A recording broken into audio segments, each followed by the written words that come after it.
डरना नहीं है। अभी छुओ रेलिंग, कुछ करंट मारता है? अभी नहीं हो रहा है। कैसे लगेगा? अभी आ रहा है करंट? कैसे पता लगे? माइक छुओ। नहीं, अभी नहीं अभी है? नहीं हो रहा है गुरुजी। चलो अभी करेंगे, अभी हटा देंगे, स्मृति हटा देंगे। जी गुरु ईश्वर स्पष्ट। खुश हो बेटा। गुरुजी, जब प्रथम तंत्र दीक्षा का जो दशांश संपन्न होता है तो कुछ ही माला बजती हैं, उसी समय बहुत तेज खांसी, जुखाम और पूरा बलगम जकड़ जाना, कमर में दर्द, ये कई साथियों को हो रहा है। अभी बाहर से ही फ़ोन आए मेरे पास कि गुरुजी से पूछिएगा क्या निदान है इसका, ये क्यों हो रहा है। और इतनी तेज़ खांसी होती है कि ब्लड भी आने लगता है। कोई बात नहीं, अभी सबका हटाएंगे हम। बैठो, जो बताते जा रहे हो सब हटेगा। और पूछ रहे थे? कुछ पूछ रहे हैं? गुरु जी, एक थोड़ा छोटा सवाल और है कि जब साधना कर रहे होते हैं ब्रह्म मुहूर्त में तो ऊपर चले जाते हैं, माला रुक जाती है। जब माला रुकती है तो ध्यान लगता है कि माला रुक गई है, तो फिर वापस आना पड़ता है। तो कोई समस्या तो नहीं ऐसी? देखो, माला जो है ना, ये जो मन का है ना, कहते मन का, ये मन को बहलाने के लिए है। जो मन भागता नहीं इधर उधर, उसको बहलाने के लिए खिलौना है ये मन यंत्र मंत्र। ठीक?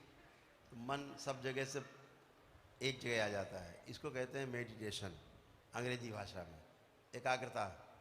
तो अभी एक ही चीज़ रह गई है, मंत्र, वहाँ आ जाता है मन। इसके बाद यात्रा शुरू होती है। तो अच्छी बात है, जहाँ मन का फेर फेर के जहाँ मन शांत हो जाता है ना, फिर एक द्वार खुलता है, यात्रा शुरू होती है। वो तो करनी चाहिए। अच्छा गुरु जी, एक और छोटा सवाल कि सवाल ही जा रहा है।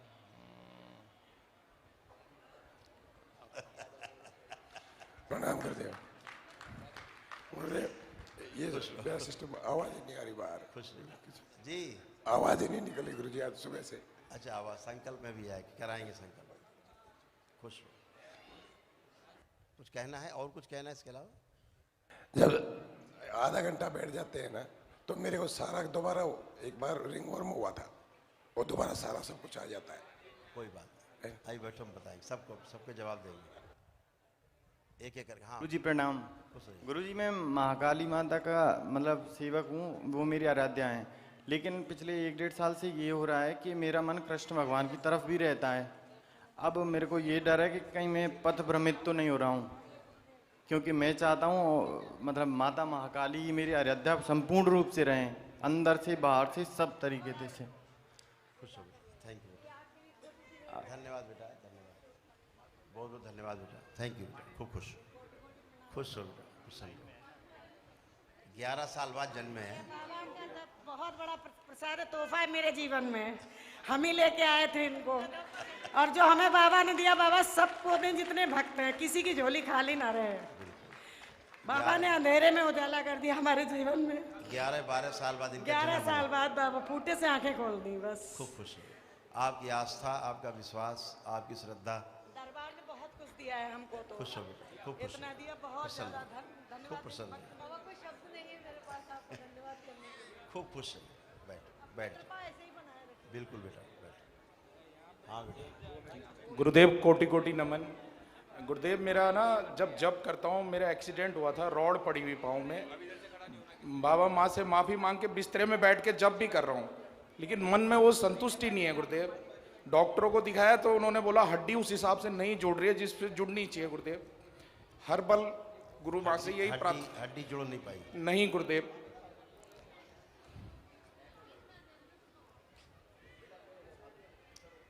ठीक है, वैसे चल रहे, वॉकर लेके चल रहे हो अभी? जी गुरुदेव। आंखें बंद करो, देख। ओम, अपनी माँ को ध्यान करो। बाबा, इनकी माँ से इनको जोड़ दिया जाए।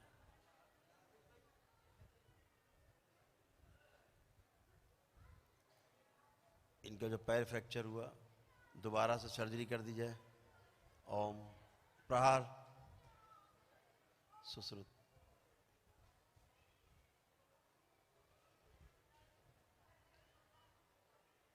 जैसे फ्रैक्चर हुआ था, ध्यान करो,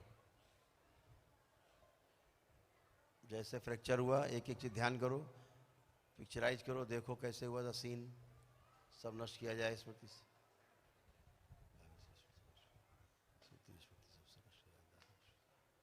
फिर जहाँ सर्जरी हुई सब ध्यान करो, ये भी स्मृति से नष्ट कर दिया जाए। वो सारे कर्म, भोग कर्म, बिजनेस की करते और सर्जरी करनी पड़ेगी।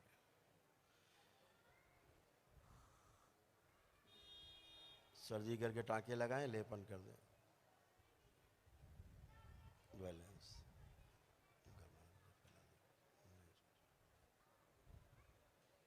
5 बार बोलो ओम नमः शिवाय।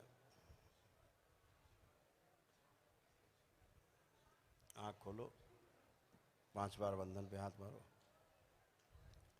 बैलेंस। अब चलिए, बगैर वाकर के चलो, चलो चलिए अब आराम से।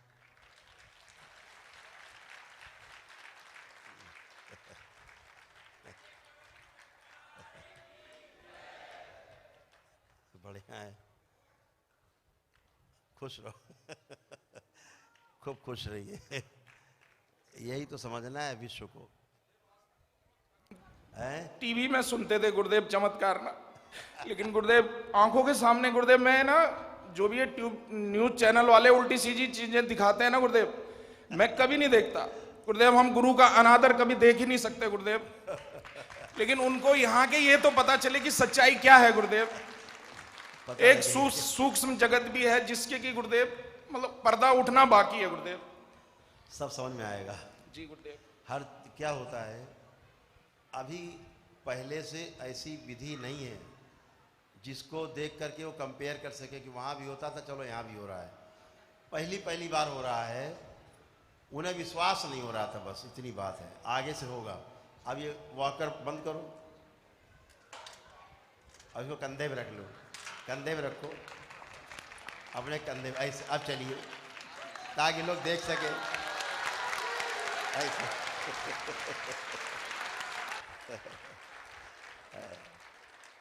ये है वैदिक सनातन की शक्ति, जो हर आदमी जो टूटे फूटे हैं, तो अब हड्डी जुड़ी नहीं थी, डॉक्टर कह रहा हड्डी जुड़ी नहीं अभी आपकी, रॉड भी पड़ी हुई है। अब जमीन में बैठो, दिखाएं हम, बैठ जाइए, पलथी लगाइए, अब खड़े होइए। अब इनको इधर आइए, चल के आइए।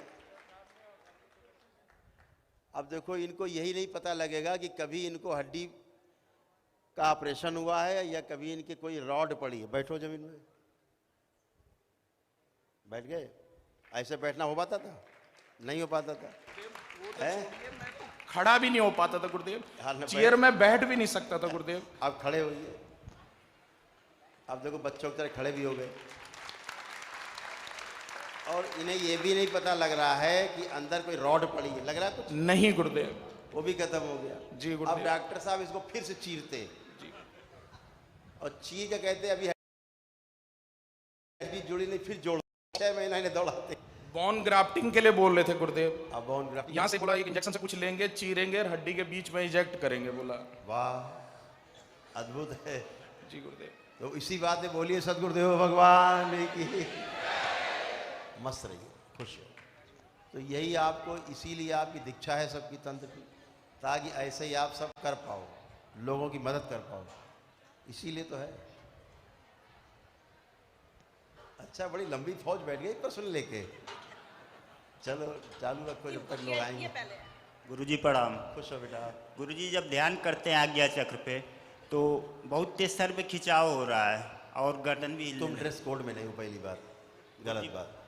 चलिए, प्रश्न ही नहीं लिया जाएगा, ड्रेस कोड में रहो। दूसरे आओ, ड्रेस, इसका डेकोरम मेंटेन करिए, अनुशासन, गाउन के साथ रहिए अपने। प्रणाम बाबा जी। लाल, नीला, पीला, नारंगी नहीं चलेगा, जो है वो है। अजय, मैं सोफे में बैठ के माला जाप करती हूँ, मुझे नीचे बैठ के करना है, पूरा कमर से घुटनों में दर्द रहता है, पिंडलियों में। ठीक है, अब वही हम कह रहे हैं, जब परिवार में कोई ऐसा व्यक्ति है, सबके लिए कह रहा हूँ, जो संकल्प नहीं करता है, ठीक, पहली बात, उसके कष्ट आप में आएंगे जरूर, क्योंकि आप दरबार से पूरी तरह जुड़े हो, दीक्षा ले रखी है, तो सारे आपकी तरफ भागेंगे कष्ट, है ना? फिर आपसे निकलेंगे उसके कष्ट, तो आपको महसूस होगा। कुछ कह रही बेटा, कुछ कह रही है? बाबा जी मेरी बेटी है, उसका खून बढ़ नहीं रहा, 4 ही पॉइंट रहता है, 4 पॉइंट खून रहता है। किसका? मेरी बेटी का। बेटी का? हाँ। वही कह रहे हैं ना, हाँ। किसी की समस्या है, जब उसका आप चिंतन करेंगी उसका कष्ट आप में आएगा, और बेटी को ये सब अपने चिंतन खुद करने चाहिए, ठीक है ना? बाबा वो मानती नहीं है। नहीं मानती तो फिर क्या करें? फिर वही खराब बात निकलेगी मुंह से। संकल्प बहुत करती आप पुराने हो करके नहीं मानती है तो ना माने, संकल्प घर में मैं रहे, करती आराम से मजे ले। बाबा मैं संकल्प दुनिया करती- ठीक हो रही है, तुम ठीक हो गई, तुमको तमाम कष्ट रोक थे। बाबा जी अभी मेरी बहुत बदनामी हुई थी कि मैं जादू टोना सीखने जा रही हूँ। अच्छा है ना, कह तो तुम भी सीख लो चल के। नहीं, उसकी फ्रेंड लोगों ने बोला था। अब ये बकवास वाली बात है, नहीं सुननी हमें कोई अपनी समस्या अपनी व्यक्तिगत बताइए। आप दूसरे का संकल्प करेंगे तो कष्ट आपको आएगा, सब ध्यान से सुन लो। दूसरे का संकल्प करेंगे, कष्ट आएगा आपके ध्यान साधना के समय, आपसे ही निकलेगा, ये ध्यान रखना। एक लाइन में अगर ऐसा है तो सब लोग नहीं बताएं। गुरुदेव को प्रणाम। खुश रहिए।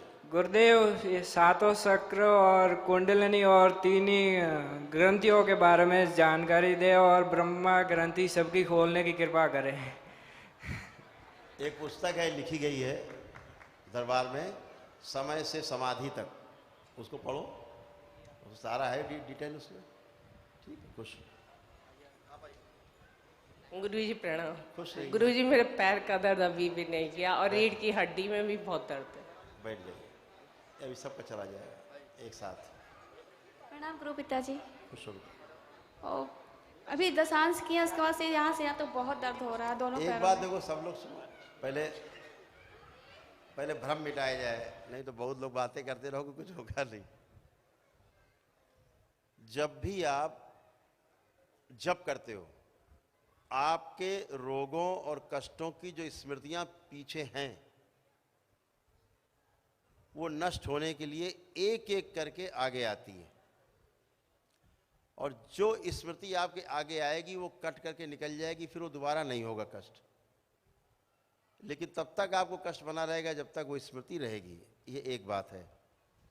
दूसरा, ये घर में कोई बीमार व्यक्ति है और उसके प्रति आपका चिंतन रहता है, चिंता रहती है, तो वो स्मृति घूम के आप में खिंचती है, उसका कष्ट आप में आता है, फिर उसका भी कष्ट आपको होता है, लेकिन वो उसकी स्मृति कट रही होती है, धीरे धीरे धीरे कट करके, और वो भी रोग से बाहर हो जाता है, समय लगता है उसको। अगर वो सीधे कर ले तो नष्ट हो जाए। तो ये जप से आपका होता है, ये ध्यान रखो। ये इसीलिए ही है कि आपके कर्म भोग यानी स्मृतियाँ, कर्म स्मृतियाँ कट जाएं। तो ये खुशी मनाया करो जब कोई कष्ट आया करे कि चलो ये आया, ये भी जाएगा। ऐसे करने से मैं थोड़ा सा आंखें बंद नहीं कर पाते हैं टोटली। जो जाप करते हैं तो आंख प्रॉपर बंद नहीं होता है, खुलता है बंद होता है, कोशिश करते हैं मगर फिर वापस खुल जाता है। अभी यही संकल्प कर लेना, हो जाएगा, ठीक है? अभी हम कराएंगे। प्रणाम भगवत पाद गुरुदेव के चरणों में कोटि कोटि नमन। बेटा गुरुदेव, मेरा सवाल ये है कि तंत्र मंत्र और यंत्र ये साइकोलॉजी का एक भाग है क्या? सारी चीज़ें हैं, जितनी भी सारी चीज़ें हैं। देखो क्या है, साइकोलॉजी अगर कहा जाए तो साइकोलॉजी को हिंदी में क्या कहेंगे? मन का विज्ञान, मनोविज्ञान। ठीक। तो जो मन हमारा है, निश्चित रूप से केवल मन की बात नहीं है, एक मनोविज्ञान एक बना दिया गया, एक पार्ट का बना दिया गया। खाली मन को कहने से काम नहीं चलेगा। मन के अंदर क्या है इसको समझना पड़ेगा। मन के अंदर क्या है, मन में क्रियाएं कौन कौन सी हैं, तभी मनोविज्ञान समझ में आएगा। तो जो आपने यंत्र मंत्र और तंत्र की बात की, ये पूरा एक विज्ञान है जिसके बगैर हम लोग चल नहीं सकते। तो जब मन की बात करेंगे तो मन में 2 क्रियाएं हैं, सब लोग ध्यान से सुनना। मन में मात्र 2 क्रियाएं हैं, तीसरी क्रिया होती नहीं मन की।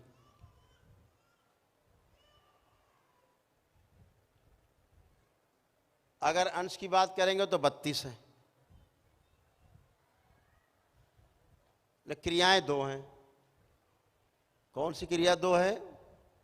एक क्रिया है टेस्टिंग, जो टेस्ट होता है ना, मुंह में टेस्ट आता है या मन में टेस्ट आए कोई भी किसी चीज़ का, जीभ का स्वाद नहीं, मन का भी स्वाद।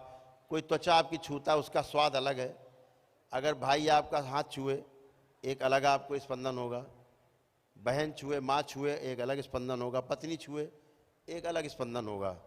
वो भी एक स्वाद है। तो जितनी भी हमारी कर्मेंद्रियां हैं, ज्ञानेंद्रियां हैं, उनका प्रभाव हम महसूस करते ही रहते हैं। तो जब भी हम मन की बात करते हैं तो इसमें 2 क्रियाएं हैं, एक टेस्टिंग की यानी टेस्ट यानी स्वाद, आस्वादन, और दूसरी क्रिया का नाम है चयन यानी सेलेक्ट करना। तो सेलेक्टिंग और टेस्टिंग 2 क्रियाएं चलती हैं, चयन और आस्वादन। हम किसी चीज़ का चयन तब करते हैं, सेलेक्ट तब करते हैं जब उसका आस्वादन हमारे पास पहले से रहता है। जैसे कोई आप गाड़ी खरीदने जाते हैं तो आपने डिसाइड किया गाड़ी कौन सी ली जाए, कि देश के अंदर कौन सी गाड़ी ली जाए, विदेश में कौन सी ली जाए, कौन सी गाड़ी अच्छी है। तो पहले से आपके अंदर एक आस्वादन रहता है, वीडियो देख के देखे होते हैं गाड़ी, या किसी दोस्त के पास देखी होती है, या जाते हैं जब आप किसी मोटर हाउस में जहाँ पर गाड़ियाँ बिकती हैं, सेल्स होती हैं, वहाँ जाते देखते हैं, एक आस्वादन बनता है, एक स्वाद आता है उसका। कभी चले हैं गाड़ी में, कल्पना की है, तो एक स्वाद बना हुआ है। तो आपका अगर स्वाद बना है कि टोयोटा की गाड़ी लेनी है, आपको क्वालिस लेनी, पहले हम लोग क्वालिस बहुत चलते थे, क्वालिस क्वालिस चिल्लाते थे, फिर क्वालिस चली गई, फिर ये आ गई इनोवा। तो अगर आपको इनोवा के मन में बन गया है पिक्चर, आस्वादन, बहुत बढ़िया गाड़ी यार हमारे लिए बहुत, फिर कोई लाख बताए कि वो स्कोडा वाली बहुत अच्छी है, इससे बहुत अच्छी भी है, सस्ती भी है, आप कहोगे नहीं नहीं। क्यों? चयन आपने कर लिया है, किस आधार पे? आस्वादन के आधार पे। ठीक है, ऐसा। अब आप जिससे कभी बात करोगे, चर्चा करो गाड़ी कौन सी अच्छी है, तो अपने आप आस्वादन के आधार पर फिर उसको बताओगे गाड़ी ये वाली अच्छी है। तो वो एक चयन और आस्वादन की क्रिया है। तो 2 क्रियाएं, चयन और आस्वादन। तो क्या होता है इसमें? जैसे आपने कोई चीज़ खाई है कभी, मान लीजिए हल्दीराम की कोई भुजिया खाई है आपने, हैं? तो अब कोई कहेगा यार भुजिया लाओ जरा थोड़ी सी खाने को है, तो आपके दिमाग में हल्दीराम आ जाएगा फट से, है ना? तो आप से पूछे कोई कौन सी भुजिया ले आए, तो आप कहोगे हल्दीराम, क्योंकि आपके पास पहले से उसका टेस्ट पड़ा हुआ है अंदर। कोई कहे नहीं वो तो भाई सियाराम वाली है, तो आप कहोगे चल ले ही आओ, फिर देखा जाएगा, नहीं है तो ले आता, लेकिन आपको मज़ा नहीं आता उसमें, पहले से टेस्ट पड़ा, उससे आप कंपेयर करते हो। तो ये मन की क्रिया है, ठीक है ना? मन में यही 2 चलता है। जैसे मालिक क्या करता है, अपने मैनेजर को सैलरी देता है कि भाई आपकी सैलरी है और बाकी स्टाफ की सैलरी है, ये आपको बांटना है, दे दिया। किस आधार पे देता है मालिक? पहले उसके अंदर एक आस्वादन पड़ा हुआ है कि हमारा मैनेजर ठीक है, जो हम इसको रुपया दे रहे हैं ये बाकी सब में बांटेगा, सैलरी देगा। अगर पहले से पता रहे आस्वादन गड़बड़ है, यार यार ये तो आधी रख लेगा, बाद में सबको टरकाएगा, थोड़ा थोड़ा देगा महीने भर में, तो फिर उसको आप नहीं दोगे बांटने को, फिर कहोगे ये वाला आदमी ठीक है, इसका अंदर आस्वादन पड़ा है कि अच्छा आदमी है। तो हमेशा सिलेक्शन जो है वो टेस्टिंग के आधार पे होता है, यही मन की क्रिया है। इसके अलावा बाकी कोई मन की क्रिया नहीं है, कुछ भी। समझ रहे हैं? जैसे आपको कोई रंग पसंद है कि भाई मकान में गुलाबी कलर होना चाहिए अंदर कमरे में, ठीक है, तो ये आपकी क्या है, एक आस्वादन है अंदर, उसके आधार पर ही आप अंदर कलर कराएंगे। कोई कहे इसको लाल कर देंगे, आप कहोगे बिल्कुल नहीं करना, क्योंकि आस्वादन नहीं है उसका। तो कोई भी चीज़ आप सेलेक्ट करते हैं टेस्ट के आधार पे करते हैं अपने, यही 2 क्रियाएं मन में हैं। और इसके अलावा जो आप तंत्र मंत्र हैं, तो तमाम दुनिया भर की चीज़ें वह इसी आधार पे खोज लीजिए, सब चीज़ें हैं, ठीक है। तो जीवन के जो 5 अविभाज्य हिस्से हैं, आत्मा, बुद्धि, चित्त, वृत्ति और मन, क्या है? क्या है?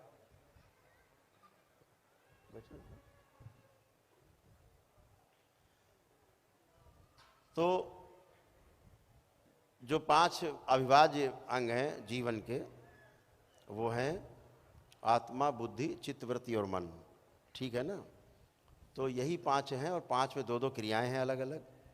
उन 2-2 क्रियाओं के अलग अलग विभाजन है। अगर एटम के रूप में बात की जाए तो इनको एटम के रूप में समझाया जा सकता है। 2, 8, 18, 32 के रूप में पूरा एक ऑर्बिट जो है पूरा होता है। जीवन का ही ऑर्बिट पूर्ण है। बाकी संसार में किसी भी एटम का ऑर्बिट, अंतिम ऑर्बिट आपको पूरा नहीं मिलेगा। 2 मिलकर के एक होंगे। जीवन ही पूर्ण है, बाकी सब टूट जाएगा। जीवन नहीं टूटता है साधारणतया। जीवन को तोड़ने के लिए केवल तंत्र चाहिए, व्यवस्था चाहिए। तो जीवन भी टूटता है, लेकिन वो नियम से टूटता है। इसलिए जीवन साधारणतया टूटता नहीं है। जब आप जिस प्रक्रिया में आप लोग जी रहे हो, जो दीक्षा आपने ली है, इसमें आप तोड़ पाएंगे जीवन को अपने। तो जब जीवन को तोड़ पाएंगे आप, ये प्रक्रिया लंबी प्रक्रिया है, जब आप तोड़ पाएंगे तो जो आपकी जो आत्मा है वो 4 चीज़ों से मुक्त हो जाएगी। उसका नाम है बुद्धि, चित्त, वृत्ति और मन। ये क्रमशः टूटते जाएंगे, आखिरी में फिर आत्मा ही बचती है जो परमात्मा में विलीन हो जाती है। इतनी बात है। और क्या? प्रेम गली अति साकरी जामे दोय न समाए, इसलिए अकेली ही जाएगी, बुद्धि साथ नहीं जाएगी वहाँ। जिस शब्दों में खेल भाव के शब्दों में आप वर्णन कर देते हैं, ऐसा संसार में कभी नहीं देखा गया और न देखा जाएगा। और हम बहुत गौरवान्वित महसूस करते हैं कि हम आप जैसे महान गुरु के शिष्य हैं। न भूतो न भविष्यति, गुरुदेव ये भाव हमेशा आता है अंदर। और गुरुदेव दिल की बात कहना चाहूँगा, क्षमा चाहता हूँ इसके लिए भी, कि जब भी मैं सोता हूँ तो आप मुझे हिमालय की पहाड़ियों में मिलते हैं। तिब्बत में आप मुझे सम्मोहन की क्रिया सिखा रहे थे, तो बोला कि ये सम्मोहन की क्रिया भी है आपके सामने। कब जब कोई व्यक्ति आता है तो आपका सम्मोहन का योग काम आता है। क्रियाएं होती मानसिक तौर पर, मुद्राएं लगती हैं और अकारण शरीर पर प्रहार किया जाता है। तो गुरुदेव सही में मैं आपके साथ, उन शिष्यों के साथ हिमालय तिब्बत में था। एक्चुअली है क्या कि इस पूरी सृष्टि में घटनाएं घटित होती हैं और हर घटना के हम साक्षी होते हैं। जिस घटना के हम साक्षी नहीं हो पाते हैं वो हमें याद नहीं रहती, भूल जाते हैं, विस्मरण हो जाता है। साक्षी होकर के जब चीज़ें हम देखते हैं निर्लिप्त भाव से, निर्विकल्प होकर के, वो घटनाएं हमें याद रहती हैं। इसीलिए पुनर्जन्म हो जाने के बाद भी पीछे की तमाम चीज़ें याद नहीं रहती। साक्षी होकर के हमने जो ध्यान में समझा है वो सब, वो चीज़ रहेंगी। वो जैसे ध्यान में बैठेंगे आप तो धीरे धीरे धीरे एक एक चीज़ खुलने लगेगी। स्वप्न भी जो है ना, अगर देखा जाए तो जैसे यहाँ बैठे हैं, इसको भी आप स्वप्न नहीं मान सकते हो। स्वप्न के एक लेवल है। स्वप्न हमारी जो कुछ पूर्व जन्मों की चीज़ों को भी खोल देता है। कभी कभी वो पन्ना अचानक खुल जाता है बार बार इच्छा से, या परम पूजनी बाबा जी हैं, पूर्ण गुरु हैं, उनकी कृपा से आपको झांकी दिखाते रहते हैं। ये झांकी देखना अच्छा है। इससे आपके अंदर एक आश्वस्ति बनती है कि हमारी दिशा सही है। भगवान बुद्ध यही करते थे। वो अपने शिष्यों को खास तौर से इस योग्य बनाते थे कि वो है अपने पिछले 6 जन्मों को देख सके। जब पिछले 6 जन्मों को व्यक्ति देख पाता था, और 7वां जन्म वो खुद है जिसमें रहता था वो, तो पिछले 6 जन्म जब देख पाता था तो उसको आश्वस्ति हो जाती थी कि पीछे हमने सब गड़बड़ सड़बड़ किया है, अगर इस बार भी यही किया तो फिर गए। तो एक मौका मिला है, एक अवसर है कि हम इससे पार हो जाएं। तो गुरुओं की कृपा रहती है तो ये बहुत स्वाभाविक है कि आपको स्वप्न में भी, प्रतीति में भी, भाव के रूप में भी चीज़ों को समझने समझाने की कोशिश दरबार करता है। उससे आश्वस्ति बनती है, दृढ़ता बनती है, साधना मजबूत होती है। 140, 150, 180 माला एक दिन में, और यकीन नहीं कर पा रहा था, और ये करवाया गया है आपके द्वारा। मेरी हैसियत नहीं है कभी। जब ऐसी आग होती है ना तभी आदमी पार पाता है। ऐसी आग चाहिए, अग्नि ज्वाला। और गुरुदेव यही चाहता हूँ कृष्ण भगवान भी कृष्ण तब बन पाए जब सांदीपान जैसे गुरु का, उससे कोई फर्क नहीं पड़ता है। तो आप भी गुरुदेव ऐसे ही है 1000 भक्तों के लिए, और 1000 कृष्ण बनेंगे यहाँ पर। इससे जो है फर्क नहीं पड़ता, किसी को भी देखे, कोई दिखे, धीरे धीरे सब तिरोहित हो जाएगा, सब गायब हो जाएगा। खुश हो बेटा, प्रसन्न हो, खूब प्रसन्न। गुरुजी कोटि कोटि प्रणाम। खुश है आपको आशीर्वाद में हमको पुनर्जन्म मिला। खुश है। और मेरे को जो पुलिस बचाया था उसको मैं अवार्ड भी दिया, लायंस क्लब में सम्मान किया। और आपको पूछने के मुझे तांत्रिक दिक्कत मिल गई आपको आशीर्वाद में, इसको हम दिन में कितना मैक्सिमम कर सकते हैं? देखिए, अगर कोई चीज़ समयबद्ध कार्यक्रम में करते हैं, अगर कोई चीज़ आप समयबद्ध कार्यक्रम में करते हैं कि सुबह इतने बजे से करना है या शाम को इतने बजे से करना है, तो दो ही समय है, सुबह का संधि काल और जो शाम को बोलते हैं संधि काल, वो भी है, दोनों। संधि काल का, संध्या का अर्थ केवल शाम नहीं है, संध्या का अर्थ है प्रातः काल भी, जो ब्रह्म मुहूर्त है, जहाँ पे उस समय को कहते हैं संध्या, जहाँ पे दिन जा रहा होता है, रात आ रही होती है, या जहाँ पर दिन आ रहा होता है, रात जा रही होती है। करने पड़ेगा ना रेड कलर का कोई भी ड्रेस पहन के कर सकते हैं? नहीं, अगर ये आपका परिधान है, विशेष कारण से है। हाँ। ये जो पीत वस्त्र है, इस पर भी आपसे चर्चा करेंगे कि पीत वस्त्र क्यों है। तो इसको पहन के करते हैं, उसका प्रभाव पड़ता ही है, रंग का प्रभाव पड़ता है जीवन पर, शरीर पर भी। एक एक प्रश्न पूछेंगे सब लोग, बहुत नहीं। गुरुजी, लास्ट टाइम मेरा बायोडाटा लिया था, आपको यूनिवर्सिटी बनना है सुनकर हम खुश हो गया। मेरा सिविल मैकेनिकल सब एक्सपीरियंस है 45 ईयर्स। आप गुरुजी कृपा करेगा तो हम सेवा करने की कोशिश करूंगा। और ये हार्ट ये टूट गया, इसे मिल सकता क्या? हाँ, मिल जाता है, बाहर मिल जाता है। खुश है, बिल्कुल आपको सेवा का मौका मिलेगा। खुश है।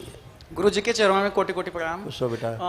गुरुजी, हम ये जानना चाहते हैं, लेवल 1 से लेवल 2 तक पहुंचने तक का जो सफ़र था मेरा, इस दौरान मेरा 5 बार बहुत भयानक एक्सीडेंट हुआ है और बार बार मेरे साथ यही होता रहता है। तो वो इस स्मृति को नष्ट करने के लिए आपने संकल्प किया?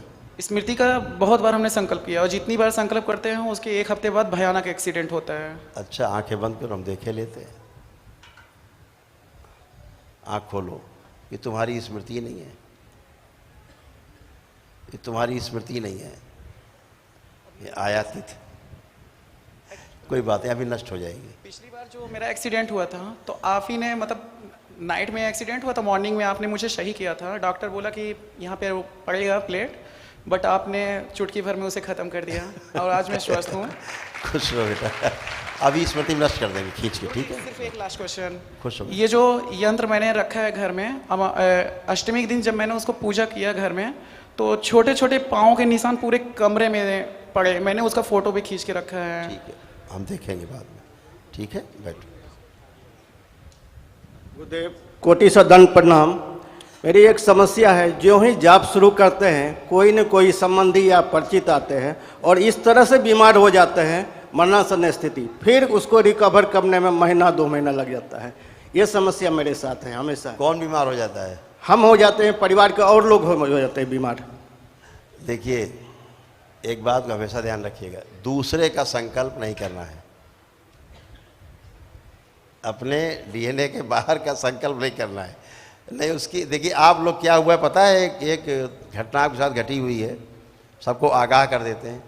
आप चुंबक हो दरबार के, सब भूल करके भी, अभी जब तक 7वां लेवल आप क्रॉस नहीं कर जाना, भूल करके भी दूसरे का कोई संकल्प या प्रार्थना स्वयं नहीं करनी है। अपने परिवार की करें, परिवार के सदस्यों को करें, वो निकल जाएगी, दरबार में आएगी, नष्ट हो जाएगी।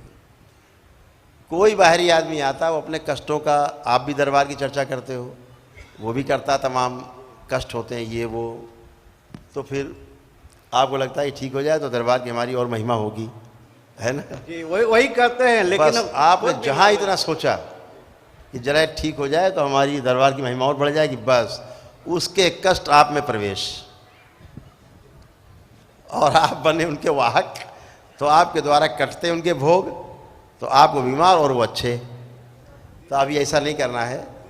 विचार भी नहीं आता है ठीक हो, विचार भी नहीं आता है कि ठीक हो, लेकिन पता नहीं कैसे हो जाता है। स्थूल को पता ही नहीं है, सूक्ष्म से हो जाता है, हो जाता है। तो इससे बचना है बस, है ना? कैसे होगा? उसको बोलना है कि ये दरबार है और इससे जुड़िए, वीडियो देखा करो, और जब जाओगे तो आपको वहाँ के बारे में पता लगेगा, ऐसे बोला करो।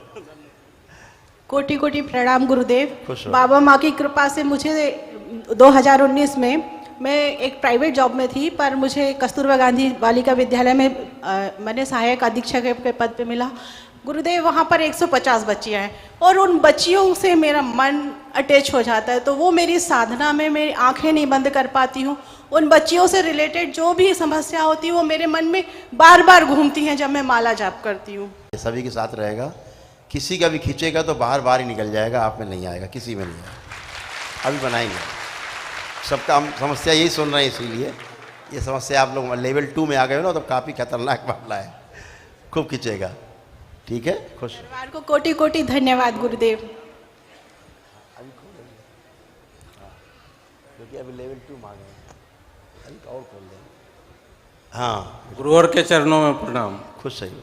गुरुदेव, जब मैं काफ़ी डीप कंसंट्रेशन में जाता हूँ तो मुझे कई तरह के चेहरे दिखते हैं। अच्छा, एक बात हम बता दें आप लोगों को जी। अभी यहाँ पे चर्चा आ गई है तो बताते हैं, इसको सब लोग ध्यान से सुनना।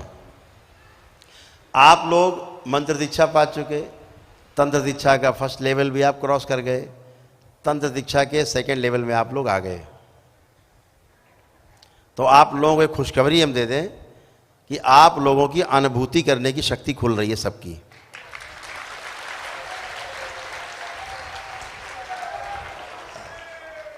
तो आप बड़े आराम से अपने भी और दूसरों के भी कष्ट महसूस कर पाएंगे, सामने वाले के भी कष्ट आपको महसूस होने लगे, इसको ये कष्ट है, एक अनुभूति है।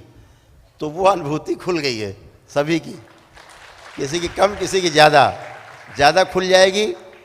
तो सीधे सीधे अनुभूति करने लगोगे कि तुम्हारे देखो पैर में ये कष्ट है, तुम्हारे सिर में ये है, तुम्हें ये कष्ट है, ये फेफड़े में दिक्कत है, लीवर में, सब समझने लग जाओगे। तो ये एक एक करके क्रमवश आप चल रहे हैं आगे आगे। ठीक है, तो लोगों को दिखना, ये दिखना, वो दिखना, अनुभूति है ये। जैसे दरबार देखता है ना कि इनमें ये है, इनमें ये दिखा, ऐसा है वैसा है, तो वो आपको अपने में नहीं दूसरे का है जो दिखता है। एक और परेशानी है गुरुदेव, जब जाप करते रहते हैं तो 15-20 मिनट जैसे ही पार करता है तो ठेहुना में काफ़ी दर्द हो जाता है। हाँ। जैसे अभी आपने चारपाई वाला कराया तो चारपाई वाले करते करते मेरा ध्यान यहाँ से हट करके यहाँ चला आया, इतना दर्द हो जाता है। ठीक है, अभी हम अलग शरीर बना देंगे तो कष्ट बाहर निकल जाएंगे, सभी का बनाएंगे। गुरुदेव को कोटि कोटि प्रणाम। खुश हो बेटा। गुरुदेव, मैं जब जाप करता हूँ तो 2 घंटे के अंदर मेरा हर्निया उतर जाता है। 2 घंटा में 2 घंटा के अंदर हर्निया उतर जाता है, आते जो नाभि के पास दर्द होने लगता है, तो मुझे एक हाथ यहाँ रखना पड़ता है और एक हाथ से माला जाप करना पड़ता है। चलो अभी संकल्प कराएंगे, बैठो, करा देंगे। गुरु जी कोटि कोटि चरण प्रणाम। खुश हो बेटा। गुरु जी धन्यवाद, हम लेवल 2 में आपके आशीर्वाद से सेलेक्ट हुए। गुरु जी बस एक समस्या हमारी ये है कि हमारी कई वर्षों से कमर में और रीढ़ की हड्डी में बहुत पेन रहती है और दाएं पैर में, ये समस्या है गुरु जी। और दूसरी गुरु जी, हमारी तंत्र की या मंत्र की जो ये ज्ञान जो है विज्ञान हम ले रहे हैं गुरु जी, इस कारण ले रहे हैं क्योंकि हम कहीं पर भी जाते हैं या कहीं पर भी आते हैं, जिसे भी देखते हैं गुरु जी, उनका जो भी तकलीफ होती है वो हमसे सहन नहीं होती है। बस, और जहाँ वो सहन नहीं होती है एक भाव प्रकट होता है सहानुभूति का, है ना, तुरंत प्रवाहित होना शुरू होती है आपकी तरफ, ऊर्जा बहना उसकी शुरू होती है, फिर आपसे डिस्ट्रॉय होती है तो आपको कष्ट होते हैं। देखो विज्ञान है, जब कोई व्यक्ति अस्पताल में भर्ती होता है रहते हैं तो क्या परंपरा बनी है कि देखने जाना है, मिलने जाना है। वो अस्पताल में भर्ती है फला आदमी तो उन्हें देखने जाना है, होता है। तो क्यों देखने जाना है भाई, ना तो आप डॉक्टर हो ना कंपाउंडर हो, फिर भी देखने जाना है और वहाँ डिस्टर्ब करना है। डॉक्टर कह रहा भैया अंदर आईसीयू में एक आदमी ज़्यादा नहीं जाएगा, आप 10 लोग खड़े हैं। क्यों? ना डॉक्टर हैं, ना कंपाउंडर हैं, ना वार्ड बॉय हैं, कुछ है नहीं, आप काहे जाते हो? क्यों ऐसा बना परंपरा? इसलिए बनी जब किसी बीमार व्यक्ति को आप देखने जाते हो, आप उसके साथ पहले से ही भाव से जुड़े होते हो, तभी देखने जाते हैं। कष्ट में है, जैसे ही उससे आप मिलते हो आपका भाव तुरंत प्रकट होता है, अरे यार बेचारे के बहुत कष्ट है ना। अरे सहानुभूति जहाँ अंदर से आई, उसके थोड़े से कष्ट आप में गए, तो दिन भर में मान लीजिए 25 लोग मिलने गए तो थोड़ा थोड़ा कष्ट सब में बट गया। इसीलिए नेता लोग जल्दी नहीं मरते हैं।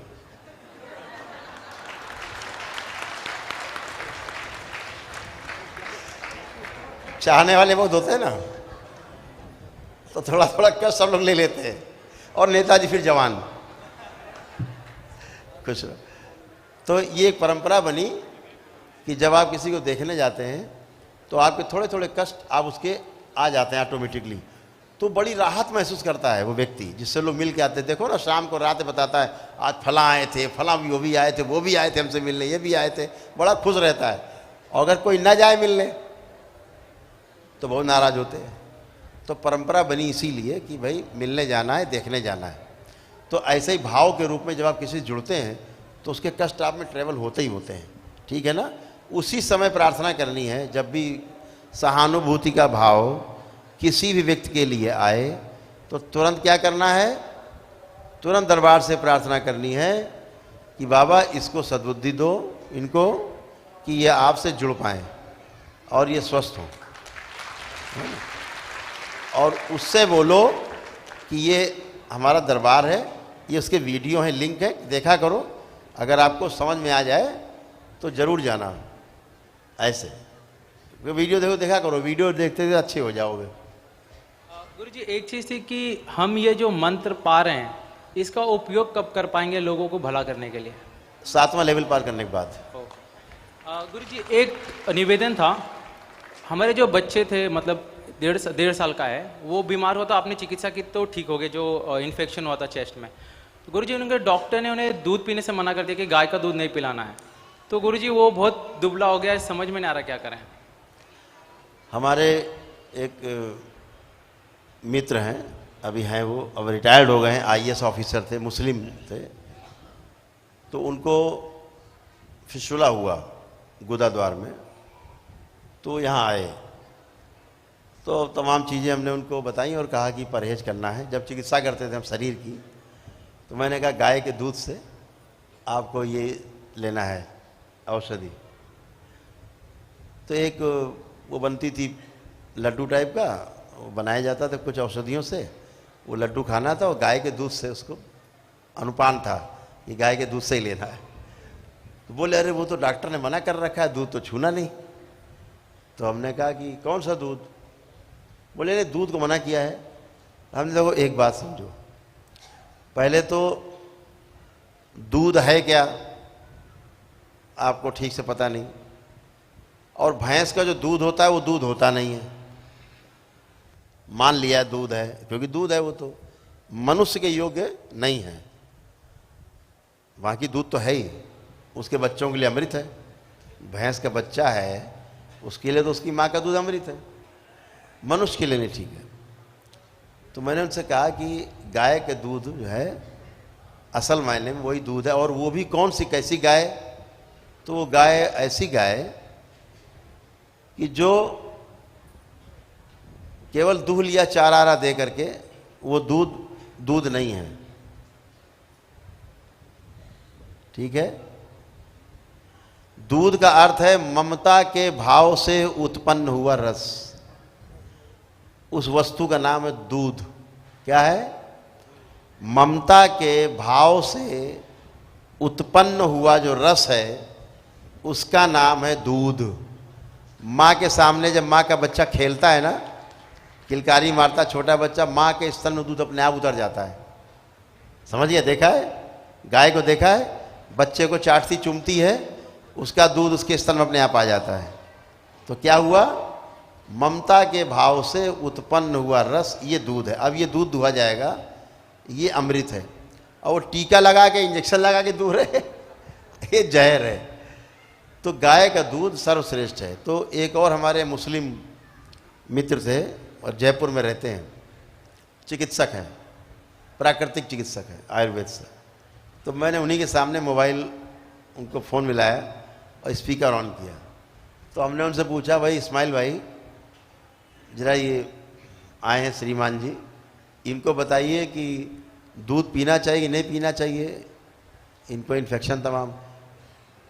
कहने बिल्कुल पीना चाहिए, लेकिन गाय का दूध होना चाहिए। उन्होंने बताया, इस्माइल भाई ने बताया गाय का दूध होना चाहिए। तो फिर उन्होंने डिस्कस किया गाय का ही क्यों होना चाहिए, तो फिर उन्होंने व्याख्या कर दी। तो गाय का दूध सर्वश्रेष्ठ है। गाय का दूध तो इन्फेक्शन को मारता है। एक बात और समझ लीजिए आप सभी लोग, हमने एक बार हमारे जो आध्यात्मिक गुरु थे श्री ए नागराज जी अमरकंटक, तो हमने एक बार पूछा, हमने कहा बाबा ये बताइए कि पहले मनुष्य का जन्म कैसे हुआ होगा, पहला मनुष्य कैसे पैदा हुआ होगा, कुछ चर्चा बताएं, कुछ करें। तो उन्होंने कहा मुझे लगता है कि पहला जो मनुष्य रहा होगा धरती पर, उसका जन्म गाय के पेट से हुआ होगा, गाय से हुआ होगा। तो हमने कहा वो कैसे, बोले वो बस हुआ होगा, यही लगता है गाय से जन्म हुआ होगा। इसको हमने अध्ययन किया। जब अध्ययन किया तो बहुत अद्भुत चीज निकल के आई, जो ये बताती है कि गाय को मां क्यों कहा जाता है। एक जानवर को मां कह देना कोई मामूली घटना नहीं है, स्वीकारा है हम लोगों ने, बड़े प्रेम से सेवा करते, गाय हमारी माता है बोलते हैं, नारे लगाते। तो जब इस पे ध्यान दिया, अनुसंधान किया, तो ये पाया कि मां के गर्भ में जिस जीवाणु से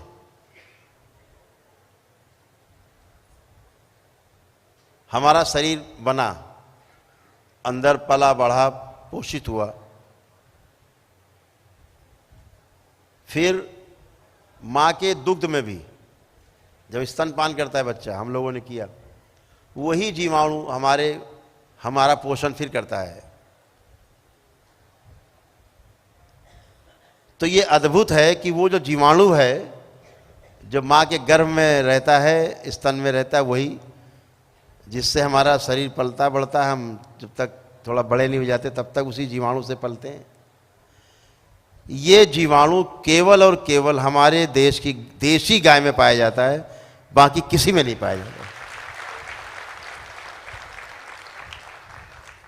इसीलिए माँ से जब दूध की पूर्ति नहीं होती बच्चे की, तो गाय के दूध को पीने की अनुशंसा की जाती कि ये पिए।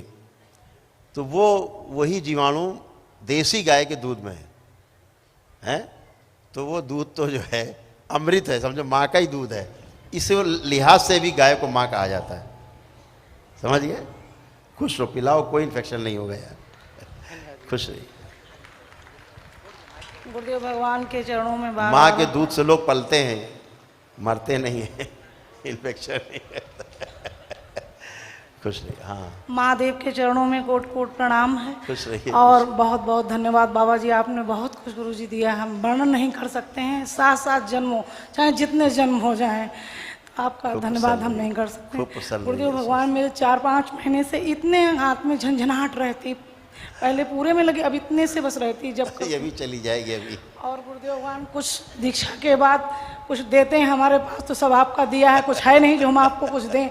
तो हम ये चाहते हैं, हमारे घर में हमारे बच्चे कहते हैं 100 वर्ष की उम्र है, 100 वर्ष, और मैं 54 साल की हूँ। मैं सिर्फ आपसे 16 वर्ष मांगती हूँ, आपकी साधना भजन वैराग साधना भजन भक्ति दीजिए, बाकी शेष मैं बाबा के सामने आपके चरणों में अर्पण करती हूँ।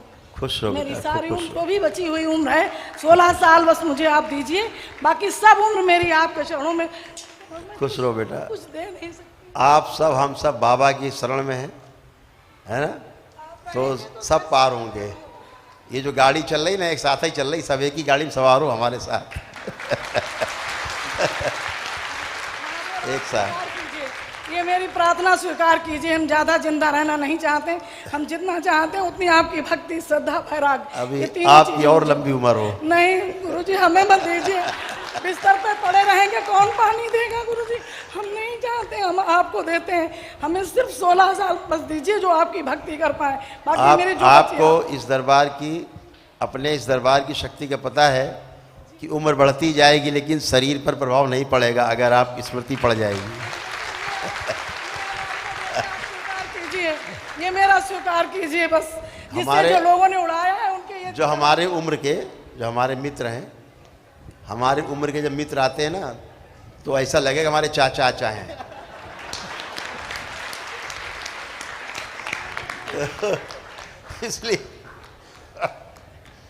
इसलिए जो है उम्र के जो प्रभाव शरीर पर है वो नहीं रहेगा, इसीलिए दीक्षा है। करते जाइए, केवल प्रार्थना करिए, संकल्प करिए, वही होगा, है। भजन करते हैं, मन चलायमान रहता है, फिर पकड़ के लाते हैं, फिर पकड़ के उसको वहां लगाते हैं। अभी आज हम सबको भी बांधते हैं, सबको, चिंता मत करो। प्रार्थना स्वीकार करें, ये बार बार प्रार्थना खुश रहो, स्वीकार कीजिए। खूब खुश रहो, मुझे प्रसन्न 16 रहो। साल चाहिए। आज हम जुगाड़ करते हैं, ये तंत्र दीक्षा लेवल 2 वालों को जुगाड़ हम करते हैं आज। खुश रहो। गुरु जी के श्री चरणों में प्रणाम। खुश रहिए। गुरु जी बहुत बहुत धन्यवाद मुझे और मेरे परिवार को आशीर्वाद देने के लिए। और गुरु जी जब जप करते हैं उस टाइम पर ऊर्जा बढ़ती है, तो जगह जगह मेरे लेफ़्ट साइड को कमर में स्टक होती है और गांठें सी पड़ जाती हैं, जिनको मेरी मिसेस फिर अंगूठे से दबाती हैं तो फिर रिलीफ मिलता है। और सीने में और पसलियों में काफ़ी खिंचाव होता है और दर्द होता है, तनाव होता है अंदर से, और लेफ्ट साइड का पोर्शन ऐसे डिसबैलेंस सा हो जाता है। कोई बात नहीं, जितने लोगों को कष्ट होते हैं जप में, एक तरह की स्मृतियाँ हैं जो कट के बाहर निकलती हैं, वो अभी हम व्यवस्था कर देंगे, एक अलग बनाएंगे शरीर, उससे निकला करेंगे। आप निश्चिंत रहो, सभी लोग, ठीक है, कष्ट नहीं होंगे, अभी बनाएंगे, अभी व्यवस्था करते हैं।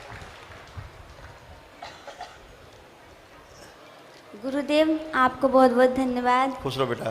गुरुदेव मैं ना मानसिक पूजा नहीं कर पाती हूँ, और जो सामग्री होती है वो सारा इधर उधर हो जाता है, और मुझे गले में बहुत प्रॉब्लम होती है, और मुझे लगता है गला मेरा अंदर से पूरा कटा हुआ है। हम समझ गए, और अभी करेंगे बेटा, अभी करेंगे। वही है, स्मृतियाँ करती हैं, अर्धबेहोशी की रहती हैं, अभी हम निकालते हैं सबकी, सभी करते हैं। आओ बेटा, एक एक लोग आते जाओ तो कॉमन बात सुन लें। प्रणाम गुरुदेव। खुश हो बेटा। गुरुदेव रात को जब अंधेरा होता है तो आंख बंद करके भी सब कुछ दिखता है, हाथ, खिड़की, दरवाजे, और एक बार तो ऐसा हुआ कि कंबल ओढ़ के सो रहा था, तो जब आंख खुली तो कंबल के आर पार दिख रहा था, और भयंकर भयंकर सांप मुकुट पहने हुए यहाँ तक आते थे, फिर पीछे हट जाते थे। तो कब से दिख रहा है ये प्रक्रिया करने के बाद से गुरुदेव। इसी को हम कह रहे हैं, अनुभूति खुल गई आप लोगों की, बहुत लोगों की, किसी की कम खुली, किसी की ज़्यादा खुल गई। तो अभी तो कंबल के पार दिख रहा है, कुछ दिन बाद समुद्र के पार को भी दिखने लगेगा। लगे रहो, खुश रहिए। गुरुजी के चरणों में कोट कोट नमन। खुश रहिए। गुरुदेव जब करते समय मेरे पैर में बहुत तेजी से दर्द होता है, पैर एक्सरसाइज कैसे हिलाना पड़ता है कुछ देर बाद। और आपने पूछा भी था तंत्र दीक्षा देते समय मंत्र कि आप कर लेते हो ठीक से, हम समझ नहीं पाए, भाव में चले गए कि हम पढ़ लेते हैं कि नहीं, तो इसलिए मूड़ी को हिला दिए सर को, और हम नहीं बता पाए आपको। कोई बात नहीं, अभी सब चला जाएगा। माला करते समय शरीर ऐसे हो जाता है। कोई बात नहीं, अभी सब ठीक हो जाएगा, अभी सबको करते हैं। शरीर वाले, कष्ट वाले सब लोग, प्रश्न बेकार, कोई ऐसा प्रश्न हो जो सबके काम आए। आपका तो कष्ट है, वो चला जाएगा, हम बोल रहे हैं ना, अभी तो निकल जाएगा, और एक हम अलग से सूक्ष्म अलग बना देंगे शरीर, तो सारे कष्ट उससे निकला करेंगे। कोई ध्यान साधना से संबंधित कोई प्रश्न ऐसा हो जो दूसरों को भी काम आए, केवल आपके प्रश्न का उत्तर ना हो, ऐसा प्रश्न हो जो सबका प्रश्न हो, तो चर्चा करें। गुरुजी सादर चरण स्पर्श। बाबा माँ की कृपा से, आपके आशीर्वाद से यहाँ तक पहुँच गया, आगे भी पहुँच ही जाऊँ।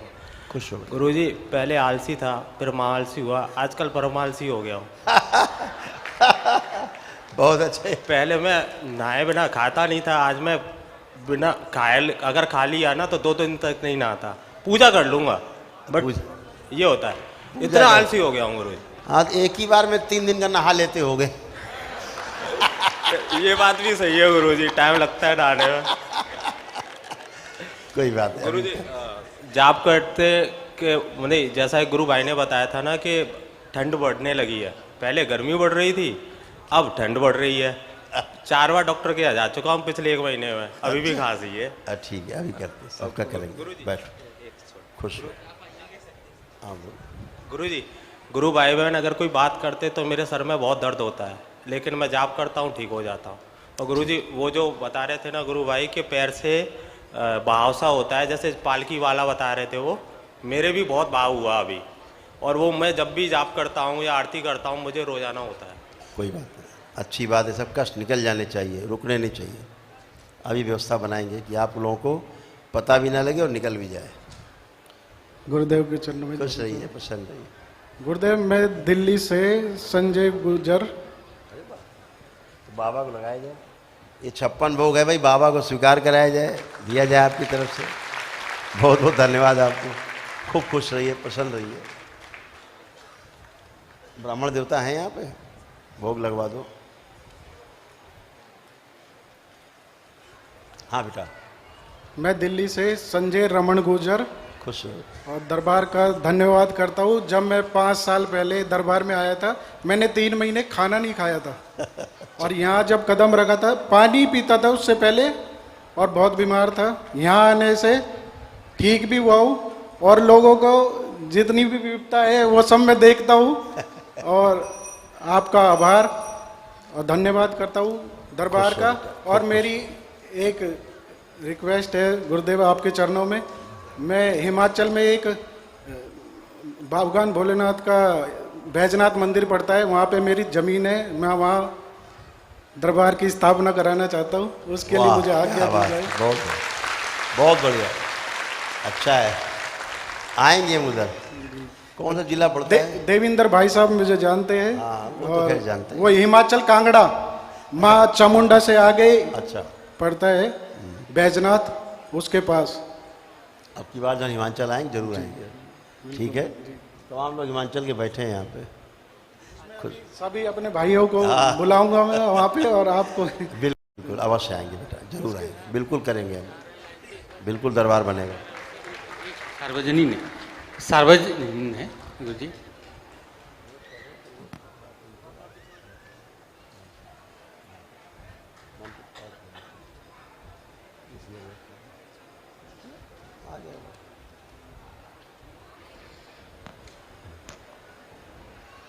हाँ, सार्वजनिक है।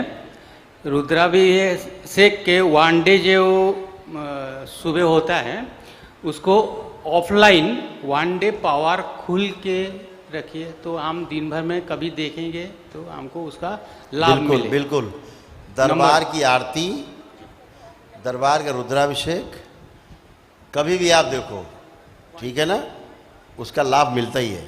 जिस समय लाइव हो रही होती है उसमें ज़्यादा है। बस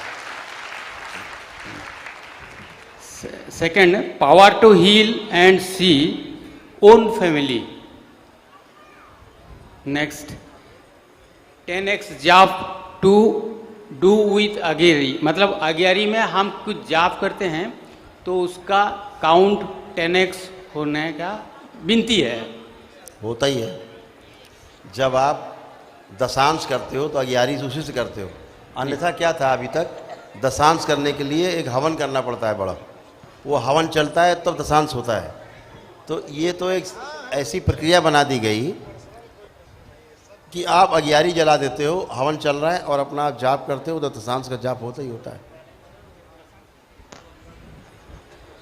गुरुजी, दशांश नहीं, मान लीजिए जैसे 1 डे के लिए हम आते हैं, ज़्यादा पैसा देके 1 दिन में काम खत्म करते हैं, मेरे पास समय नहीं है, पैसा है, मैं 11 ले लूँ तो मैं 1 महीने में पूरा जप कर सकूँ, वैसा। और दशांश वो अलग है। देखिए, जब का जो मैं काउंट है वो 10 जब जो लोग प्रक्रिया पूरी कर चुके होते हैं तो ये अगियारी एक हवन जैसा ही काम करती है, ठीक है ना, पूर्ण शुद्धि करती है, तो वो तो एकदम सफाई कर देती है, तो उससे क्या दिक्कत है। जब आप प्रक्रिया पूरी कर चुके हो, पितृमुक्ति हो चुकी है, स्मृतियाँ मुक्त हो चुकी हैं, तो अब कुछ बचता नहीं है। तो जो कुछ बचा है आप अपने 10-15 दिन में, हफ्ते भर में, महीने भर में, जब भी आप कोई गंदगी इकट्ठा करते हो अपने सोच विचार की, जब भी आप अगियारी जलाते हो घर में, तो वो डिस्ट्रॉय हो जाती है। ऐसा है।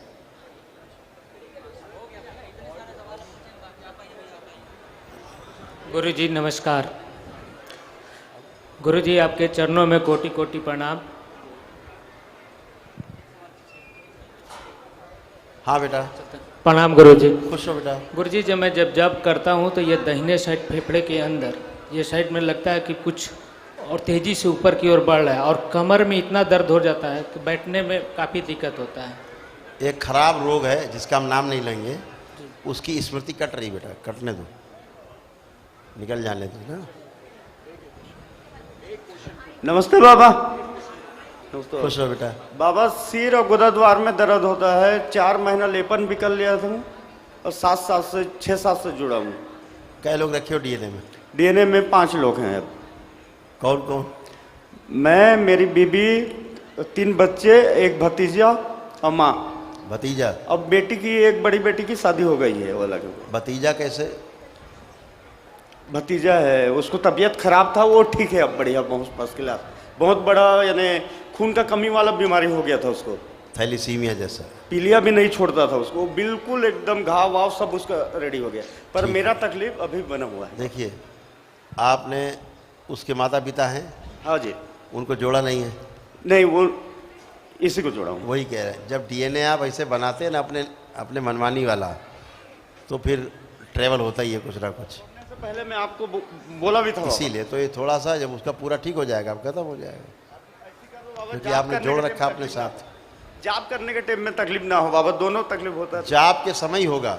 हाँ जी। उसी समय निकलता ही है बेटा। ठीक है जी। उसी समय कटता है ना वो भोग। गुरुदेव सत कोटि प्रणाम गुरुदेव। सही है गुरुदेव। प्रश्न ये है कि जैसे कि हम लोग तंत्र दीक्षा की विधा यह है कि हम मोक्ष की प्राप्ति कर सकते हैं। बिल्कुल। लेकिन आजकल यथाकथित क्या हम लोग पहले कीर्तन करना, राम जप करना इत्यादि बहुत नाना प्रकार से करते आए हैं, क्या उस विधा से भी मोक्ष की प्राप्ति हो जाती है? हाँ, क्यों नहीं होती है? वही चीज़ मैं पूछना चाहता हूँ। क्यों नहीं होती है? कीर्तन भजन से भी हो जाती है, लेकिन उसमें लेकिन लगा है बड़ा वाला। अगर वो कीर्तन आप मौज मस्ती के लिए कर रहे तो मौज मस्ती है बस, वो और कुछ नहीं है। समझ गए कि गए भजन कराए, राधे राधे जपो चले आएंगे मुरारी। अब भैया वो काहे चले आएंगे? जब तुम रहे हो तो मुरारी काहे चले आएंगे? देखिए, उन्हें परेशान ना करो, भजन करो, आनंद लूटो। रस बनते हैं बॉडी में। जब भी आप कोई भजन करते हैं भाव से जुड़ के, तो अंदर जो ग्लैंड्स है बॉडी के अंदर, उस ग्लैंड से, हर भाव से जुड़ी हुई अलग अलग ग्लैंड हैं, ग्रंथियां हैं। तो जैसे ही आप उस भाव से जुड़ते हो, वो एक ग्रंथि उससे संबंधित खुलती है और कुछ बूंद रस निकल करके आपके खून में टपक के मिल जाता है अंदर अंदर। वैसे ही वो प्रतिक्रिया करता है। जैसे आपने क्रोध किया, तो क्रोध किया तो जिस ग्रंथि से जुड़ा हुआ वो भाव है, क्रोध के भाव से वह ग्रंथि आपके अंदर खुलेगी, उससे कुछ बूंद रस निकलेगा, आपके खून में मिल जाएगा और आपको तहस नहस कर देगा। कैसे? कई बार मैंने बोला भी है कि जब आप क्रोध करते हो तो क्रोध से जुड़ी हुई ग्रंथि आप में खुलती है, अंतःस्रावी ग्रंथियां हैं, और उसके कुछ बूंद रस आपके खून में मिलते हैं जो कि जहर के समान होता है, और वो जहर करोड़ों लाल रक्त कणिकाओं को मार देता है। तो वो लाल रक्त कणिकाएं हैं, उस जहर से बचने के लिए, मरने से बचने के लिए भागती हैं तो कहाँ भाग के जाएंगी, जुगाड़ कहाँ है, बाहर निकलने जुगाड़ नहीं है। तो ऊपरी त्वचा में आके एक के ऊपर एक लद जाएंगी, करोड़ों करोड़ों करोड़ों लाल रत्नकाएँ। तो चेहरा लाल हो जाता है क्रोध में, कहते हैं लाल हो गया चेहरा। लाल क्यों हो गया? सारी लाल रत्नकाएँ मैक्सिमम बचने के लिए उस रस से भागती हैं, तो यहाँ जमा हो जाती हैं, लाल लाल चेहरा दिखता है क्रोध में। तो बोले क्यों लाल पीले हो रहे हो? तो पीले का क्या मतलब है? लाल तो समझ गए कि बचने के लिए इकट्ठी हुई हैं, अब उसे मर जाती हैं तमाम उस जहर से। तो करोड़ों लाल रत्नकाएँ मर जाती हैं। जब लाल रत्नकाएँ मर जाती हैं तो क्या हो जाता है? आदमी पीला पड़ जाता है। तो बोले कि लाल पीले हो गए। यार क्यों लाल पीले हो रहे हो? तो कीर्तन भजन से भी यही होता है कि आप जिस भाव में हो करके रहते हैं भजन, उससे संबंधित ग्रंथि खुलती है और एक आनंद का अनुभव अंदर कराती है, मन में, शरीर में, है ना।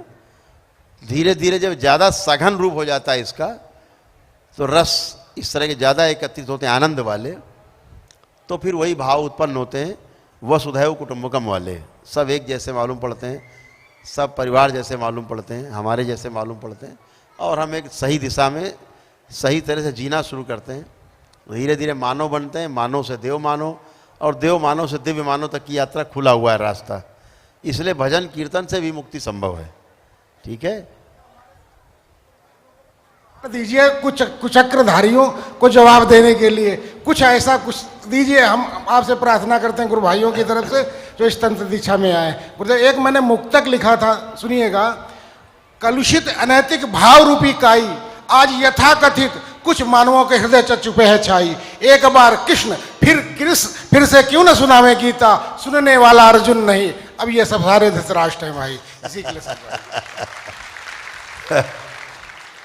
देखिए होता क्या है कि जो भी अवरोध आते हैं जीवन में, इनको बहुत सकारात्मक होकर लेना है आपको। जब भी अवरोध आए, आप खुशी से नाचो, झूमो, गाओ। ये बच्चे बैठे हैं आसपास हमारे, जब पहला दिन आया कि FIR लिख दी गई, डॉक्टर ने किया वो किया, ये बच्चे बैठे सुन रहे हैं। मैं बहुत खुशी से झूमा नाचा गाया। क्यों पता है? इन सबके साथ एंजॉय किया। क्यों? अब दरबार के विस्तार का समय आ गया लगता है, परीक्षा की घड़ी आ गई। अभी तक कोई परीक्षा लेने वाला नहीं आया था, अब दरबार के सामने परीक्षा की घड़ी है। तो मैंने इन सबसे कहा तैयार हो जाओ परीक्षा के लिए, क्योंकि परीक्षा दे के ही पास होगे, दूसरा कोई रास्ता नहीं। बिना परीक्षा के चाहे जीवन भर पढ़ते रहो, आपको डिग्री नहीं मिलेगी। तो परीक्षा देनी होगी। तो परीक्षा दरबार ने बखूबी दी। पास कौन हुआ? तो दरबार।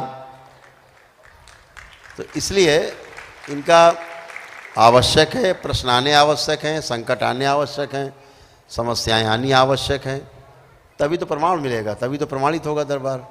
तो मुझे दिखा कि अब प्रमाणित होने का अवसर आ रहा है, लोग दे रहे हैं, देने लग गए हैं कि दरबार को। तभी तो मैंने सबसे कहा कि भाई इस विधा में आकर के चैलेंज करो जो हो रहा है यहाँ पे। इधर उधर की बातों में समय नष्ट ना करो, किसने किसको मारा और धक्का दिया, इसमें आओ जो यहाँ हो रहा है इसकी बात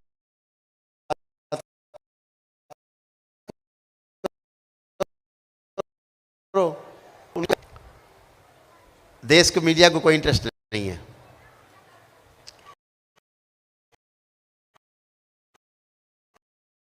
कि जन जन से कैसे आप जो है, आप इधर क्यों चले गए, क्यों आप कार में बैठ गए, पैदल क्यों नहीं गए हैं? पैदल जा रहे हैं तो कार थी साथ में, कार में क्यों नहीं गए?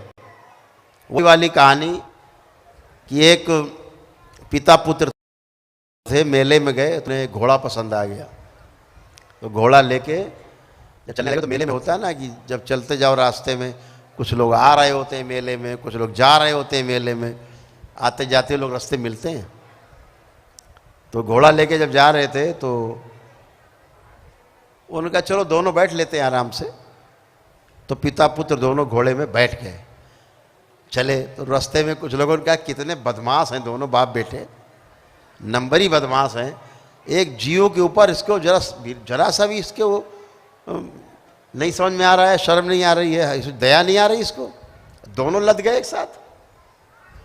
तो पिता ने कहा बेटा बात तो यार ठीक कह रहे, हम दोनों लदे हैं, चलो हम उतर लेते, तुम बैठे रहो। तो भाई बेटे को बिठा दिया, पिता अपना लगाम पकड़ के चलने लगा। तो कुछ दूर गए तो फिर लोगों ने कहा अरे भाई वाह, क्या कैसा कलयुग आया घोर, ये बैठा है ऊपर और बताओ बाप बेचारा बूढ़ा पैदल चल रहा है। क्या यार बेटा यार भी गड़बड़ हो गई, ऐसे कर ले तू नीचे आ जा, मैं बैठ लेता हूँ। अब पिता बैठ गया, अब पुत्र लगाम पकड़ चलने लगा। कहे घोर कलयुग, ये देखो सांड ऐसा ऊपर बैठा है, बच्चे को पैदल चला रहा। कहा यार बेटा बड़ी समस्या, क्या करे?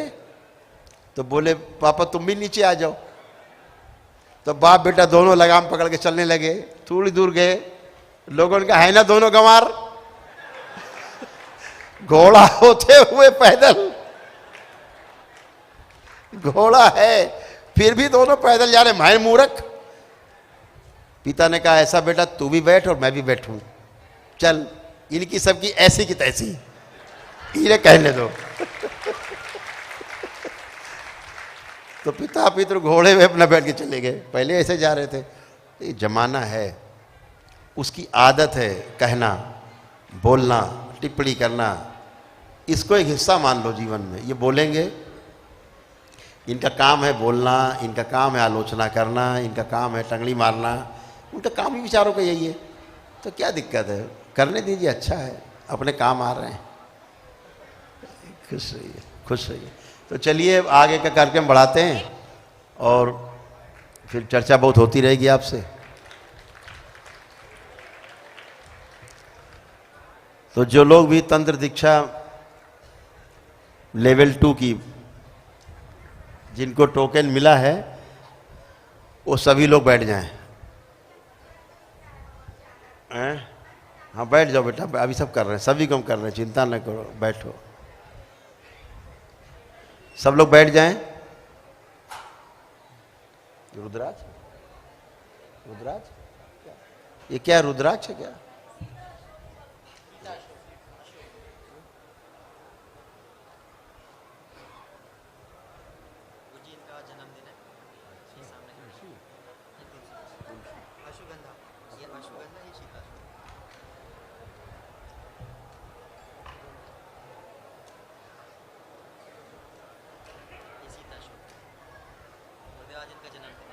धन्यवाद बेटा, बहुत बहुत शुभकामनाएं आपको, बहुत बधाई आपके जन्मदिन की, दीर्घायु हो, खूब लंबी उम्र हो, स्वस्थ रहिए, मस्त रहिए। सब लोग बैठ जाएं तो कार्यक्रम आगे का चले।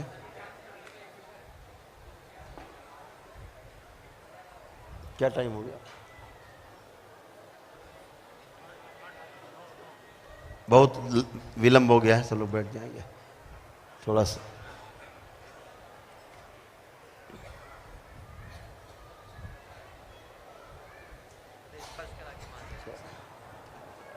क्या बात है, अद्भुत, बहुत सुंदर। ओम बाबा के चरण रखाएंगे यार, हम तो अपना चरण रखेंगे।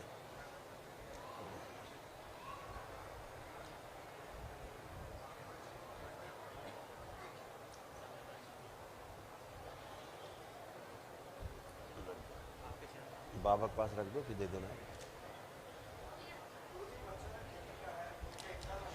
खुश रहो बेटा।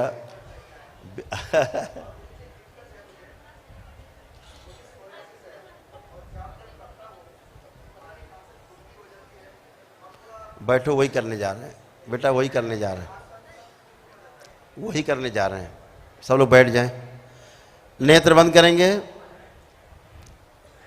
लेवल 2 की जिनको दीक्षा मिला है, थैंक यू बेटा, बधाई हो आपको, बहुत बधाई हो। होती हुई है, क्या बात, लक्ष्मी आ गई घर में। खूब खुश रहिए।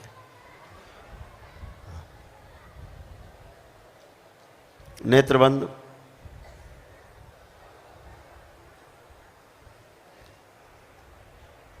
ये केवल वही लोग करेंगे जिनको दीक्षा आज में सेलेक्ट हुए हैं लेवल 2 में तंत्र की दीक्षा में, उनके लिए है। आंखें बंद। ओम। अपने अपने हृदय में भगवान भोलेनाथ को ध्यान करें।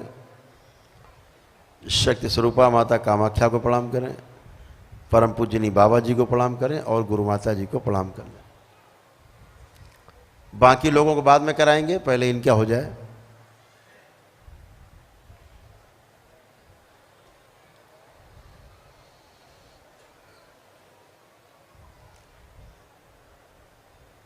ओम। आपके पास 5 मिनट का समय है।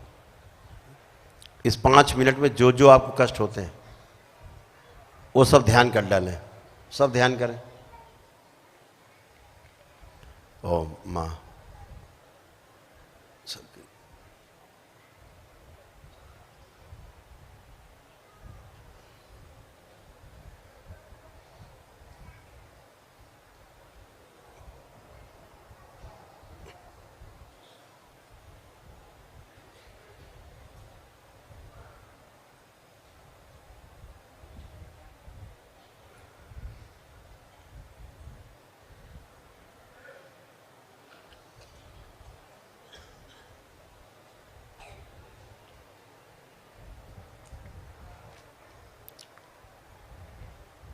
जो भी कष्ट हो रहे हैं प्रार्थना करते जाएं, वो संकल्प बनते जाएंगे।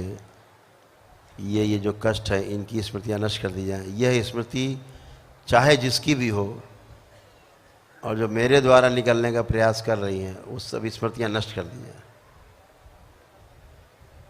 ओम।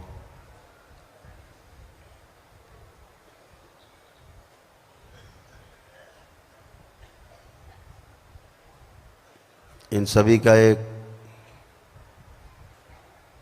अलग से मस्तिष्क शरीर बना दिया जाए, सभी का अलग अलग बना दिया जाए।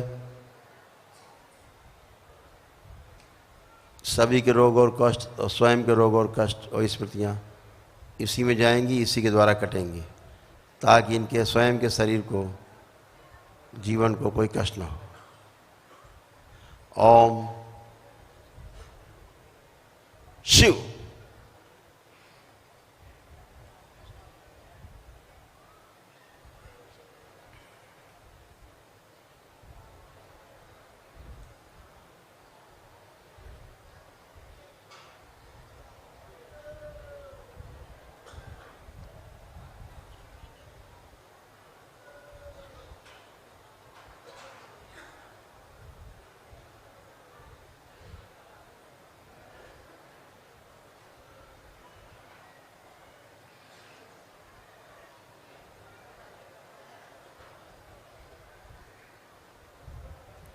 ओम। ये जो भी संकल्प कर रहे हैं वो सब इनकी स्मृतियां नष्ट करते जाएं। ओम। प्रहार।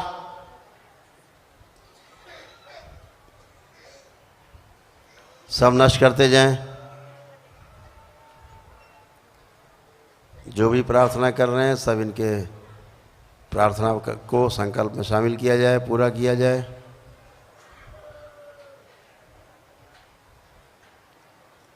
जो भी कष्ट कहीं महसूस होते हैं सभी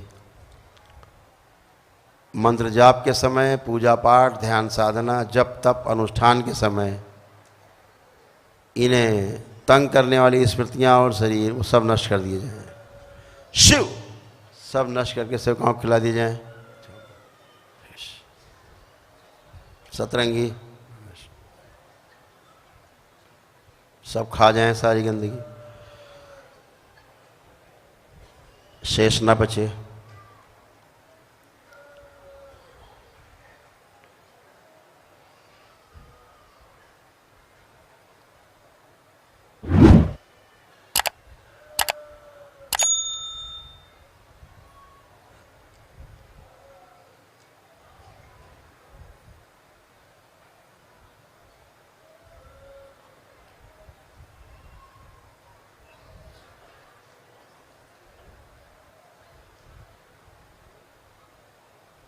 ओम।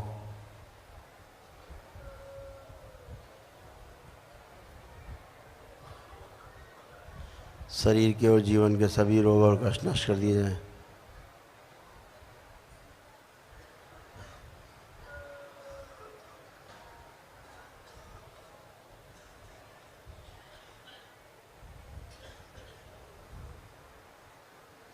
बैलेंस।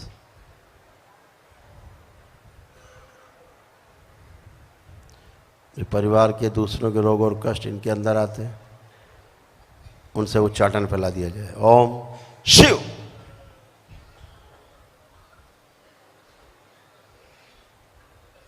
उभय पक्षी उच्चाटन फैला दिया जाए।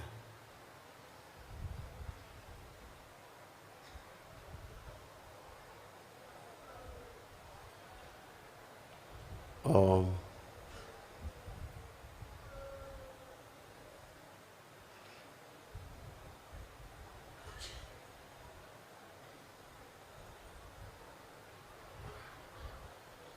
बैलेंस। बची गंदगी सब उल्टी करा दी जाए, बाहर निकाल दी जाए।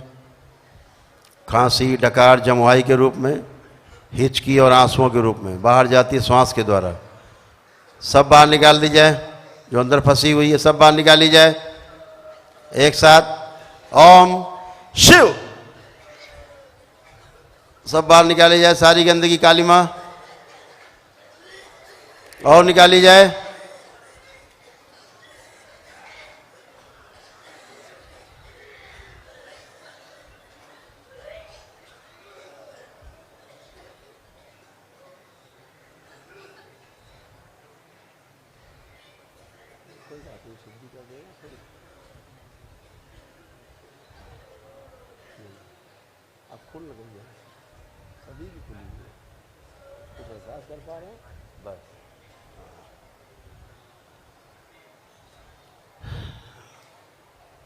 कुंडली और प्रकाशवान कर दी जाए। कुंडलिनी बैलेंस।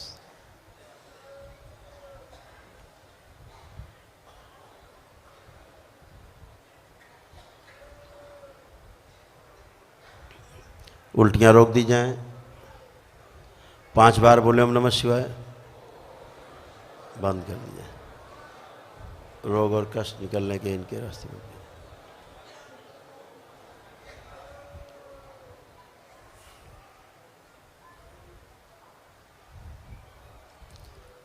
दोनों हथेलियां आसमान के ऊपर। ओम की ध्वनि का लंबा उच्चारण करें, श्वास अंदर खींच के।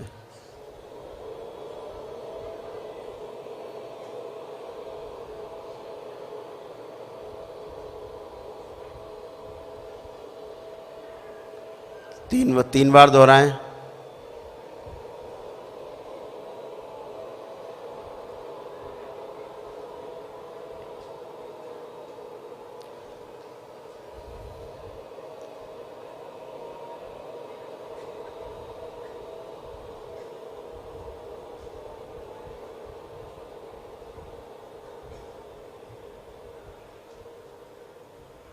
तीन बार ओम नमः शिवाय का उच्चारण करें।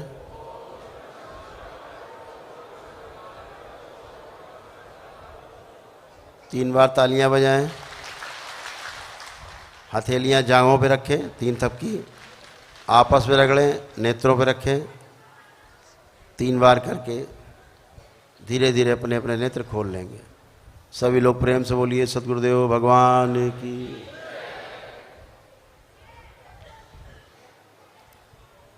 अभी क्या है कि जो प्रक्रिया है आपकी एकदम सटीक चल रही। सटीक कैसे? कि दरबार से जो आपका जुड़ाव है जो बहुत गहरा है, अपनी जो प्रक्रिया आपने अपना रखी, जो दीक्षा ले रखी, उसके प्रति गहरा लगाव और विश्वास है। तो आप सभी की कुंडलिनियां सक्रिय हैं, ये बहुत खुशी की बात है।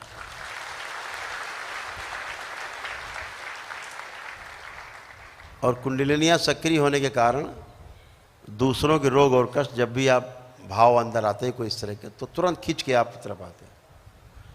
और ध्यान साधना के समय भी जरा सा ख्याल उस तरफ जाता है तो भी खींचता है। तो अभी एक दरबार ने व्यवस्था कर दी है कि अगर आएगा भी तो बाहर बाहर होके चला जाएगा, निकल जाएगा, कट जाएगा, आपको कष्ट नहीं।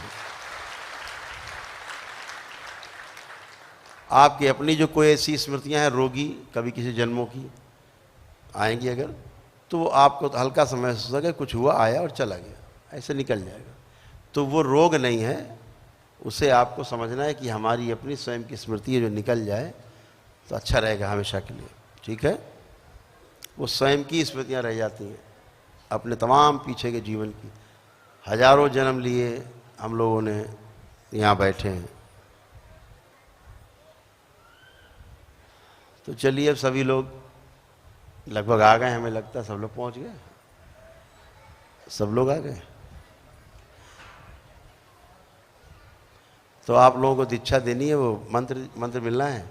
तो जब निकलेंगे आप लोग तो आपको देते जाएंगे जब तक आगे का कार्यक्रम कर लिया जाए मेरे ख्याल से। ठीक है,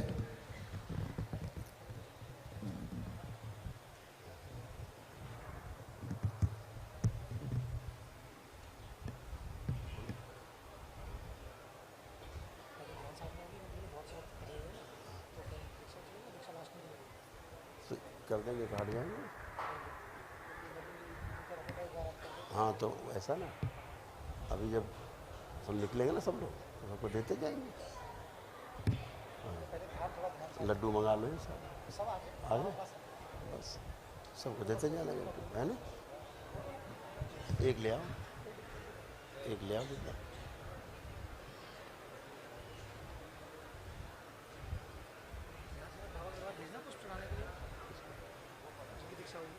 वो तो आए हैं, हाँ उस समय चले जाएंगे, उस समय खुलवा देना, प्रणाम करके चले जाएंगे।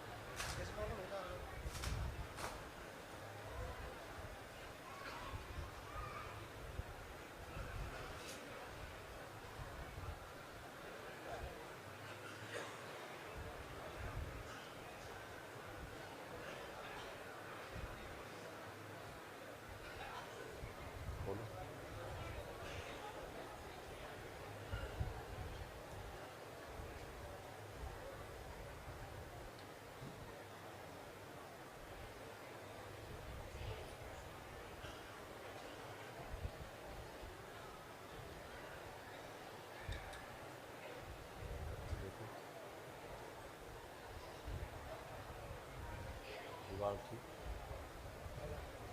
अगला दीवार।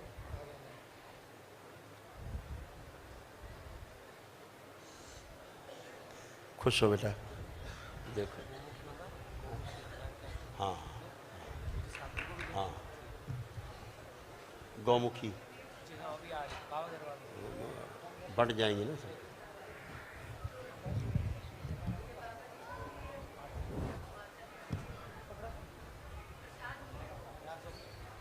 क्या बेटा?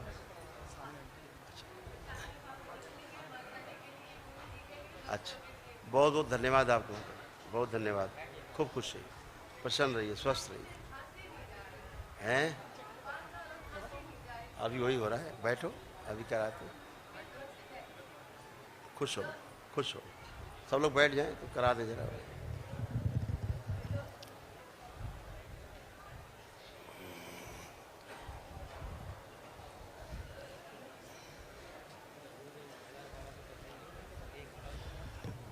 एक बात को हमेशा ध्यान रखो, जब भी कोई कष्ट आते हैं तो शनिवार वाला संकल्प खास तौर से उनके लिए जो लोग एक दिवसीय अनुष्ठान करते हैं और दीक्षा लिए हुए हैं उनके लिए भी है। मंगलवार वाला जो संकल्प होता करते ही हैं, लेकिन शनिवार वाला खास तौर से आपके लिए है, और जो एक दिवसीय अनुष्ठान करते हैं उनके लिए। तो इसको करा करो आप लोग, कुछ भी रोग कष्ट हैं तो जाएं, परिवार के चले जाते हैं इसी बहाने। उसको ये मान के नहीं चलना है कि हमें क्या करना है, करके जरूर करना है। ठीक है, और दूसरा काम, एक जवाब होगा देश के उन लोगों का जो सनातन धर्म के विरोधी हैं। जब भी कोई वीडियो आपके दरबार आए उसको आगे भेजो, फॉरवर्ड जरूर किया करो, ज़्यादा से ज़्यादा लोग देखें। तो लोगों में ईश्वर के प्रति विश्वास बढ़े, और ईश्वर के प्रति विश्वास है तो समझ लीजिए स्वयं के प्रति आदमी को विश्वास है। ईश्वर पर भरोसा वही नहीं करता जिसको स्वयं पर भरोसा नहीं है वही केवल ईश्वर भरोसा नहीं करता, विश्वास नहीं करता। तो वीडियो को जरूर आगे बढ़ाया करो, आगे फॉरवर्ड किया करो, 4 लोग देखते हैं लोग, उससे स्वस्थ होते हैं, अच्छे होते हैं, आराम मिलता है उनको और आश्वस्ति बनती है सनातन धर्म के प्रति।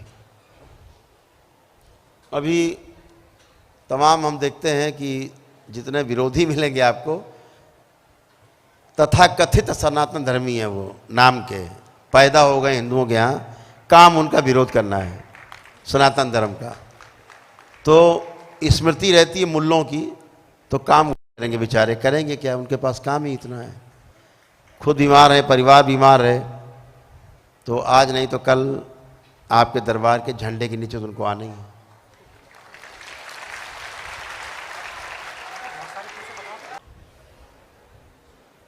यहाँ तमाम लोग ऐसे भी बैठे हैं दरबार में,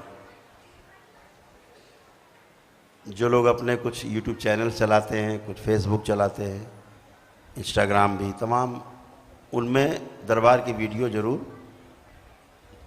कॉपी करके शेयर किया करें। और वो वीडियो खास तौर से शेयर करिए जो दरबार का जो चैनल है चलाते हैं लोग, करौली शंकर महादेव के नाम से, सनातन प्रहरी के नाम से, ये तमाम सब हैं, ये इनको आगे फॉरवर्ड किया करो, बढ़ाया करो, तो ज़्यादा से ज़्यादा लोग तक जाया करें। ये एक बहुत बड़ा काम है, ये आप ही का काम है, आपकी बात है दूर तक जाए,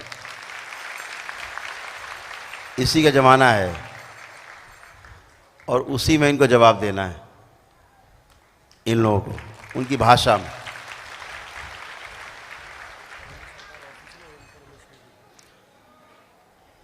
करौली सरकार ऑफिशियल वीडियोस है ना, वो भी एक चैनल है, ये ऑथेंटिक हैं, इनको आप दे सकते। बाकी बहुत बच्चे प्रयास कर रहे हैं अपने स्तर से, वो अच्छे अच्छे प्रयास कर रहे हैं, लेकिन जो इस तरह की वीडियोज हैं जिनसे लगता है कि जाने चाहिए, लोगों तक पहुंचना चाहिए। हाँ, पिक्चर क्वालिटी अच्छी हो, उसको ज़रूर आगे भेजें।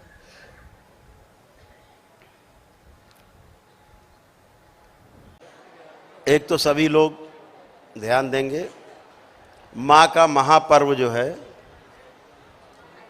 वो आने वाला है जून। माता कामाख्या का जो महापर्व मनाया जाता है, जिसमें हम लोग माँ को ढक के रखते हैं। अपने घरों में भी माँ की जो तस्वीर है या मूर्ति है उसको ढक के रखते हैं। यहाँ भी सब कपाट बंद रहते हैं, वो 4 दिन बंद रहते हैं, 22, 23, 24, 25, 26 को वो कपाट खोलते, तिथि रहती है, वो आपको पता लग जाएगी उस समय। वो तो है ही, उसमें हम लोग माता कामाख्या के दरबार में रहेंगे, तो दरबार उस समय पूरी तरह से एक प्रकार से बंद ही रहता, केवल बाहरी पूजा पाठ चलते रहते, बाकी सब बंद रहता है। तो वहाँ पर एक होटल है, उसका नाम है माँ कामाख्या में 200 कदम पे है, ओम रिजेंसी करके, ओम रिजेंसी नाम है। उसके मालिक हैं मून जी हैं, उसके मालिक हैं मून, मिस्टर मून, प्यार से हम लोग उनको मून कहते हैं, वो वाला मून, चंद्रमा वाला मून, उनका होटल है। इस बार उनका पूरा जो होटल है वो आपका दरबार बना रहेगा, पूरे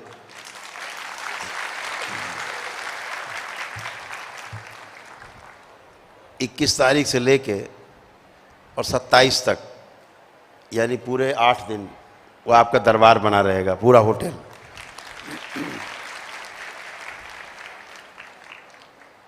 तो उसमें हम लोग सब लोग प्रवास करेंगे, माँ के आंचल में वहाँ रहेंगे। तो जो ही भक्त है आराम से, कठिनाई ना हो तो आराम से आ सकते हैं, आए जाएं अपना करके अच्छे से। तब तक काफ़ी विस्तार हो जाएगा दरबार का, तो मिल करके गुरु पूर्णिमा मनाएंगे।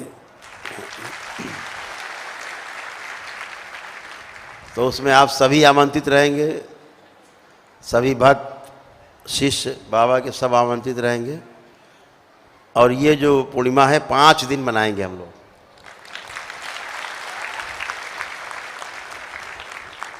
तो 3 जुलाई को गुरु पूर्णिमा है, मनाना शुरू कर देंगे 1 जुलाई से। तो 1 जुलाई, 2 जुलाई, 3 को गुरु पूर्णिमा और 4 जुलाई और 5 जुलाई तक मनाएंगे। तो 5 दिन हम लोग खूब आनंद करेंगे, बहुत आनंद करेंगे यहाँ। तो ये आपके लिए एक सूचना है। दरबार ने ये भी कार्यक्रम बनाए हैं कि जो अमावस्या के या पूर्णिमा के कुछ कार्यक्रम अपने ज़िले से, यहाँ से बाहर मनाए जाएं।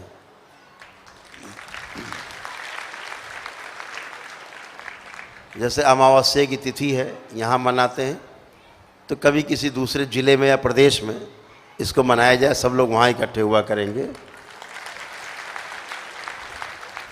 तो 2 बार बाहर मनाई जाए और 1 बार फिर यही मनाई जाए दरबार में, ऐसे। तो वर्ष में 8 अमावस्या बाहर हो जाएंगी, उससे आपका फैलाव होगा, दरबार का जुड़ाव होगा, तमाम ज़रूरतमंद लोग जुड़ेंगे। और 4 अमावस्या यहाँ हो जाएंगी, तो 12 अमावस्या साल में हो जाएंगे।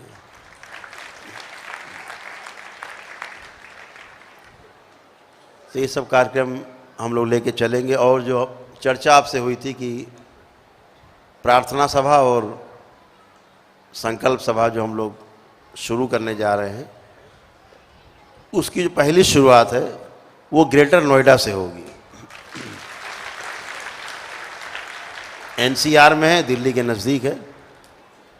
तो सबसे पहले वहाँ किसी स्टेडियम से हम लोग शुरुआत करेंगे।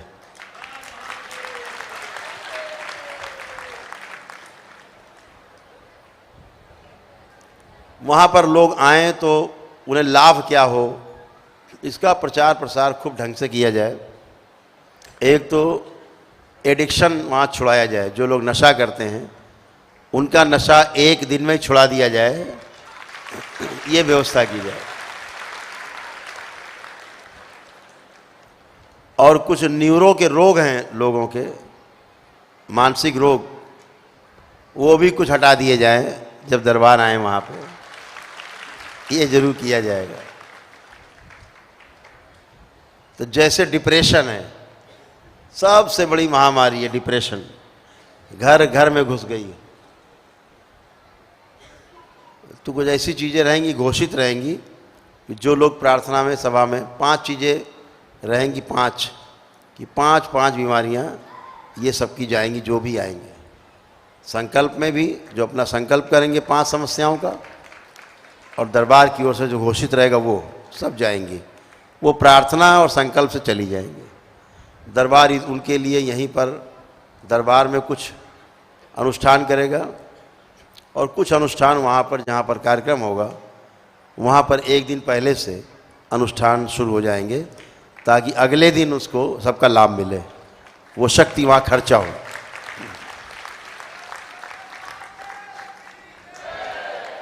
तो इस तरह से कम महीने में कम से कम 2 कार्यक्रम जरूर हों, घूम घूम कर, जो दरबार से बाहर हो। ये कार्यक्रम हम लोग आउटडोर इंडोर दोनों तरह से करेंगे। खुले मैदान में भी कर सकते हैं, किसी हॉल में भी कर सकते हैं। तो उसके लिए सभी लोग एक दूसरे का से संपर्क करके, अपने अपने ज़िले में एक छोटे छोटे लोगों मिल करके संपर्क करके आपस में, चाहे 10 लोगों की कमेटियों बनाएं, लोगों को जोड़ने का काम शुरू करें कि दरबार के जो प्रार्थना सभा है, वो संकल्प सभा है, उसको करेंगे। कोई भी प्रार्थना सभा और संकल्प सभा में ये ध्यान रहे, कोई चंदा नहीं करेगा, इसका विशेष ध्यान रखा जाए। चंदा करने की आवश्यकता नहीं है, हम सब मिल करके ये प्रोग्राम करेंगे।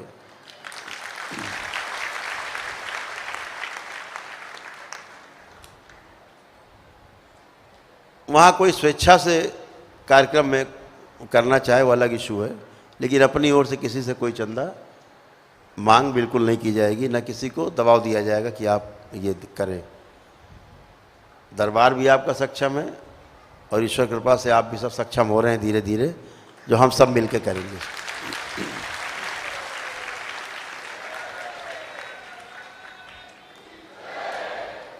नहीं फिर क्या होता है, चंदाबाजी में क्या होता है, लोग फिर आरोप प्रत्यारोप करते हैं और बीच में कुछ ऐसे तत्व आपके घुस जाएंगे जिनका काम ही चंदा करके अपना पेट पालना है, तो आपके लिए समस्या हो जाएगी, है ना। तो चंदे से बचना है, चंदा नहीं इकट्ठा करना है बिल्कुल।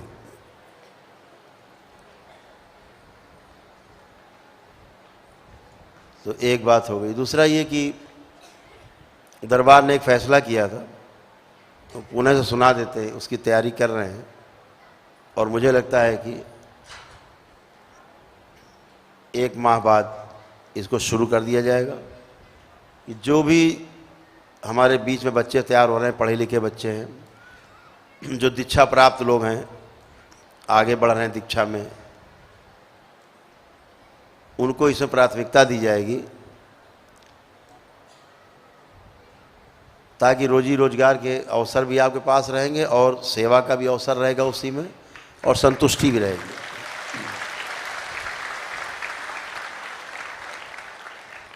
उसके लिए जगह जगह जो रिहैब सेंटर होते हैं जहाँ पे लोगों का नशा छुड़ाया जाता है, ये तमाम मानसिक समस्याएं होती हैं, वो छुड़ाने के लिए कोशिश की जाती है।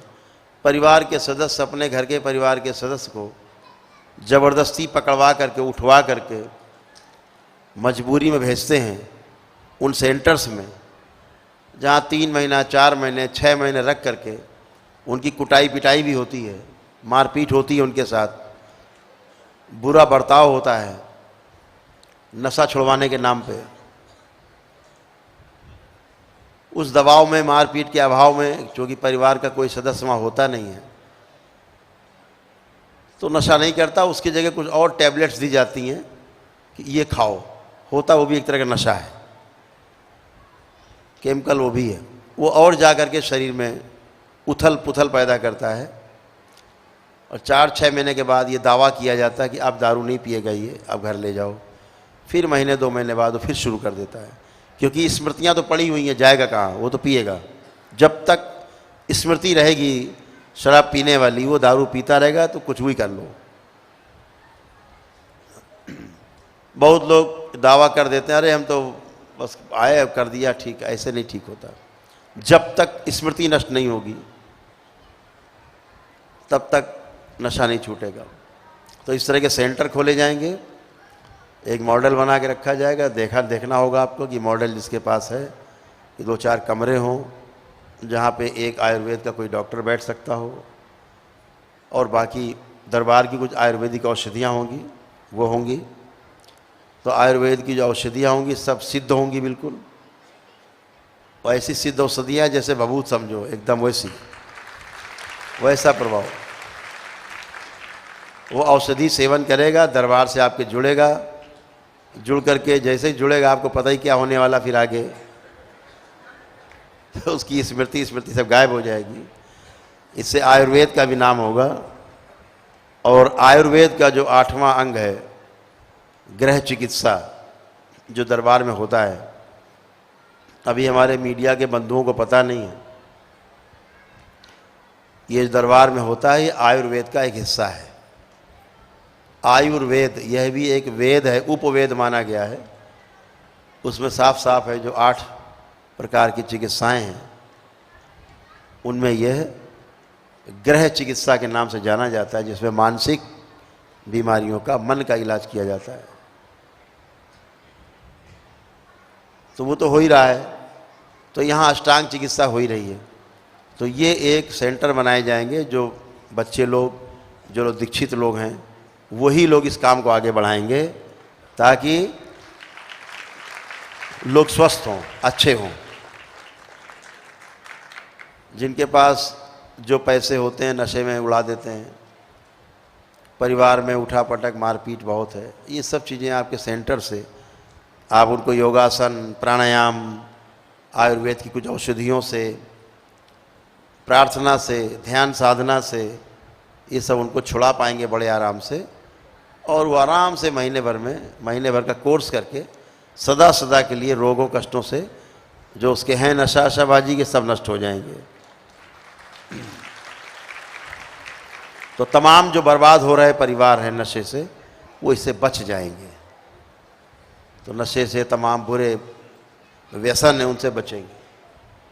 तो इसको हम लोग शुरू करा रहे हैं अतिशीघ्र, बहुत तेज़ तैयारी चल रही है, सब लोग करेंगे। यहाँ भी पहले सब आयुर्वेद का और प्राकृतिक चिकित्सा का था ही, तो दरबार में भी जो आयुर्वेद का अस्पताल था, इसको 1 महीने बाद पुणे से चालू कर दिया जाएगा, ताकि सबको औषधियाँ मिल सकें। और जो दरबार की एक घोषणा है कि जितने भी असाध्य रोग हैं उनके लिए निःशुल्क चिकित्सा है, बगैर किसी पैसे।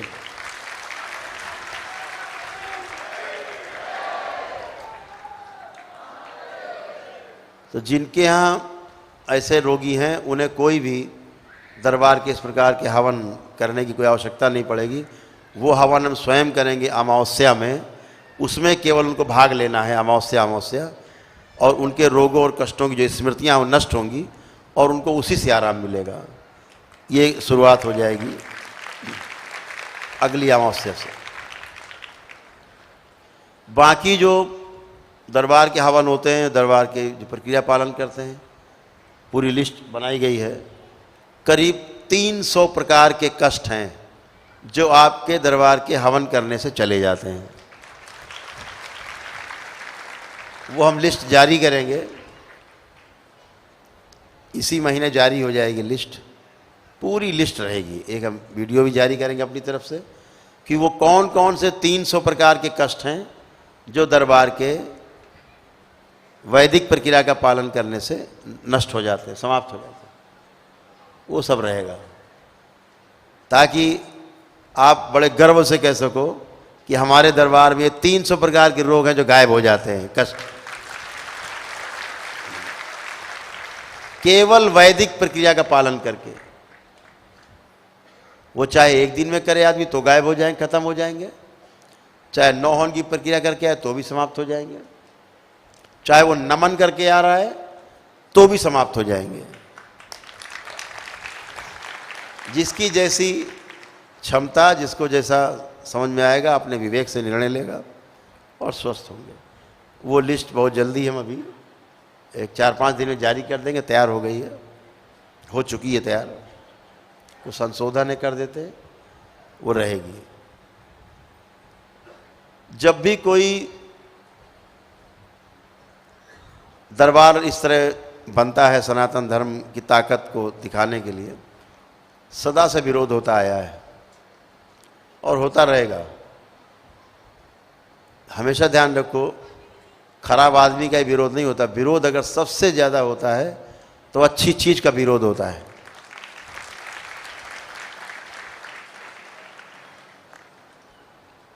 तो दरबार ने जो ये निर्णय लिए इनको बहुत जल्दी क्रियान्वयन किया जाएगा और समाज में रोग ना बचे, रोग ही ना बचे, रोगों की स्मृतियां ही ना बचे, इसके लिए हर प्रकार से कोशिश की जाएगी, हर संभव प्रयास किया जाएगा। और आप सब इस यज्ञ में शामिल रहेंगे, सभी लोग मिलकर करेंगे इसको।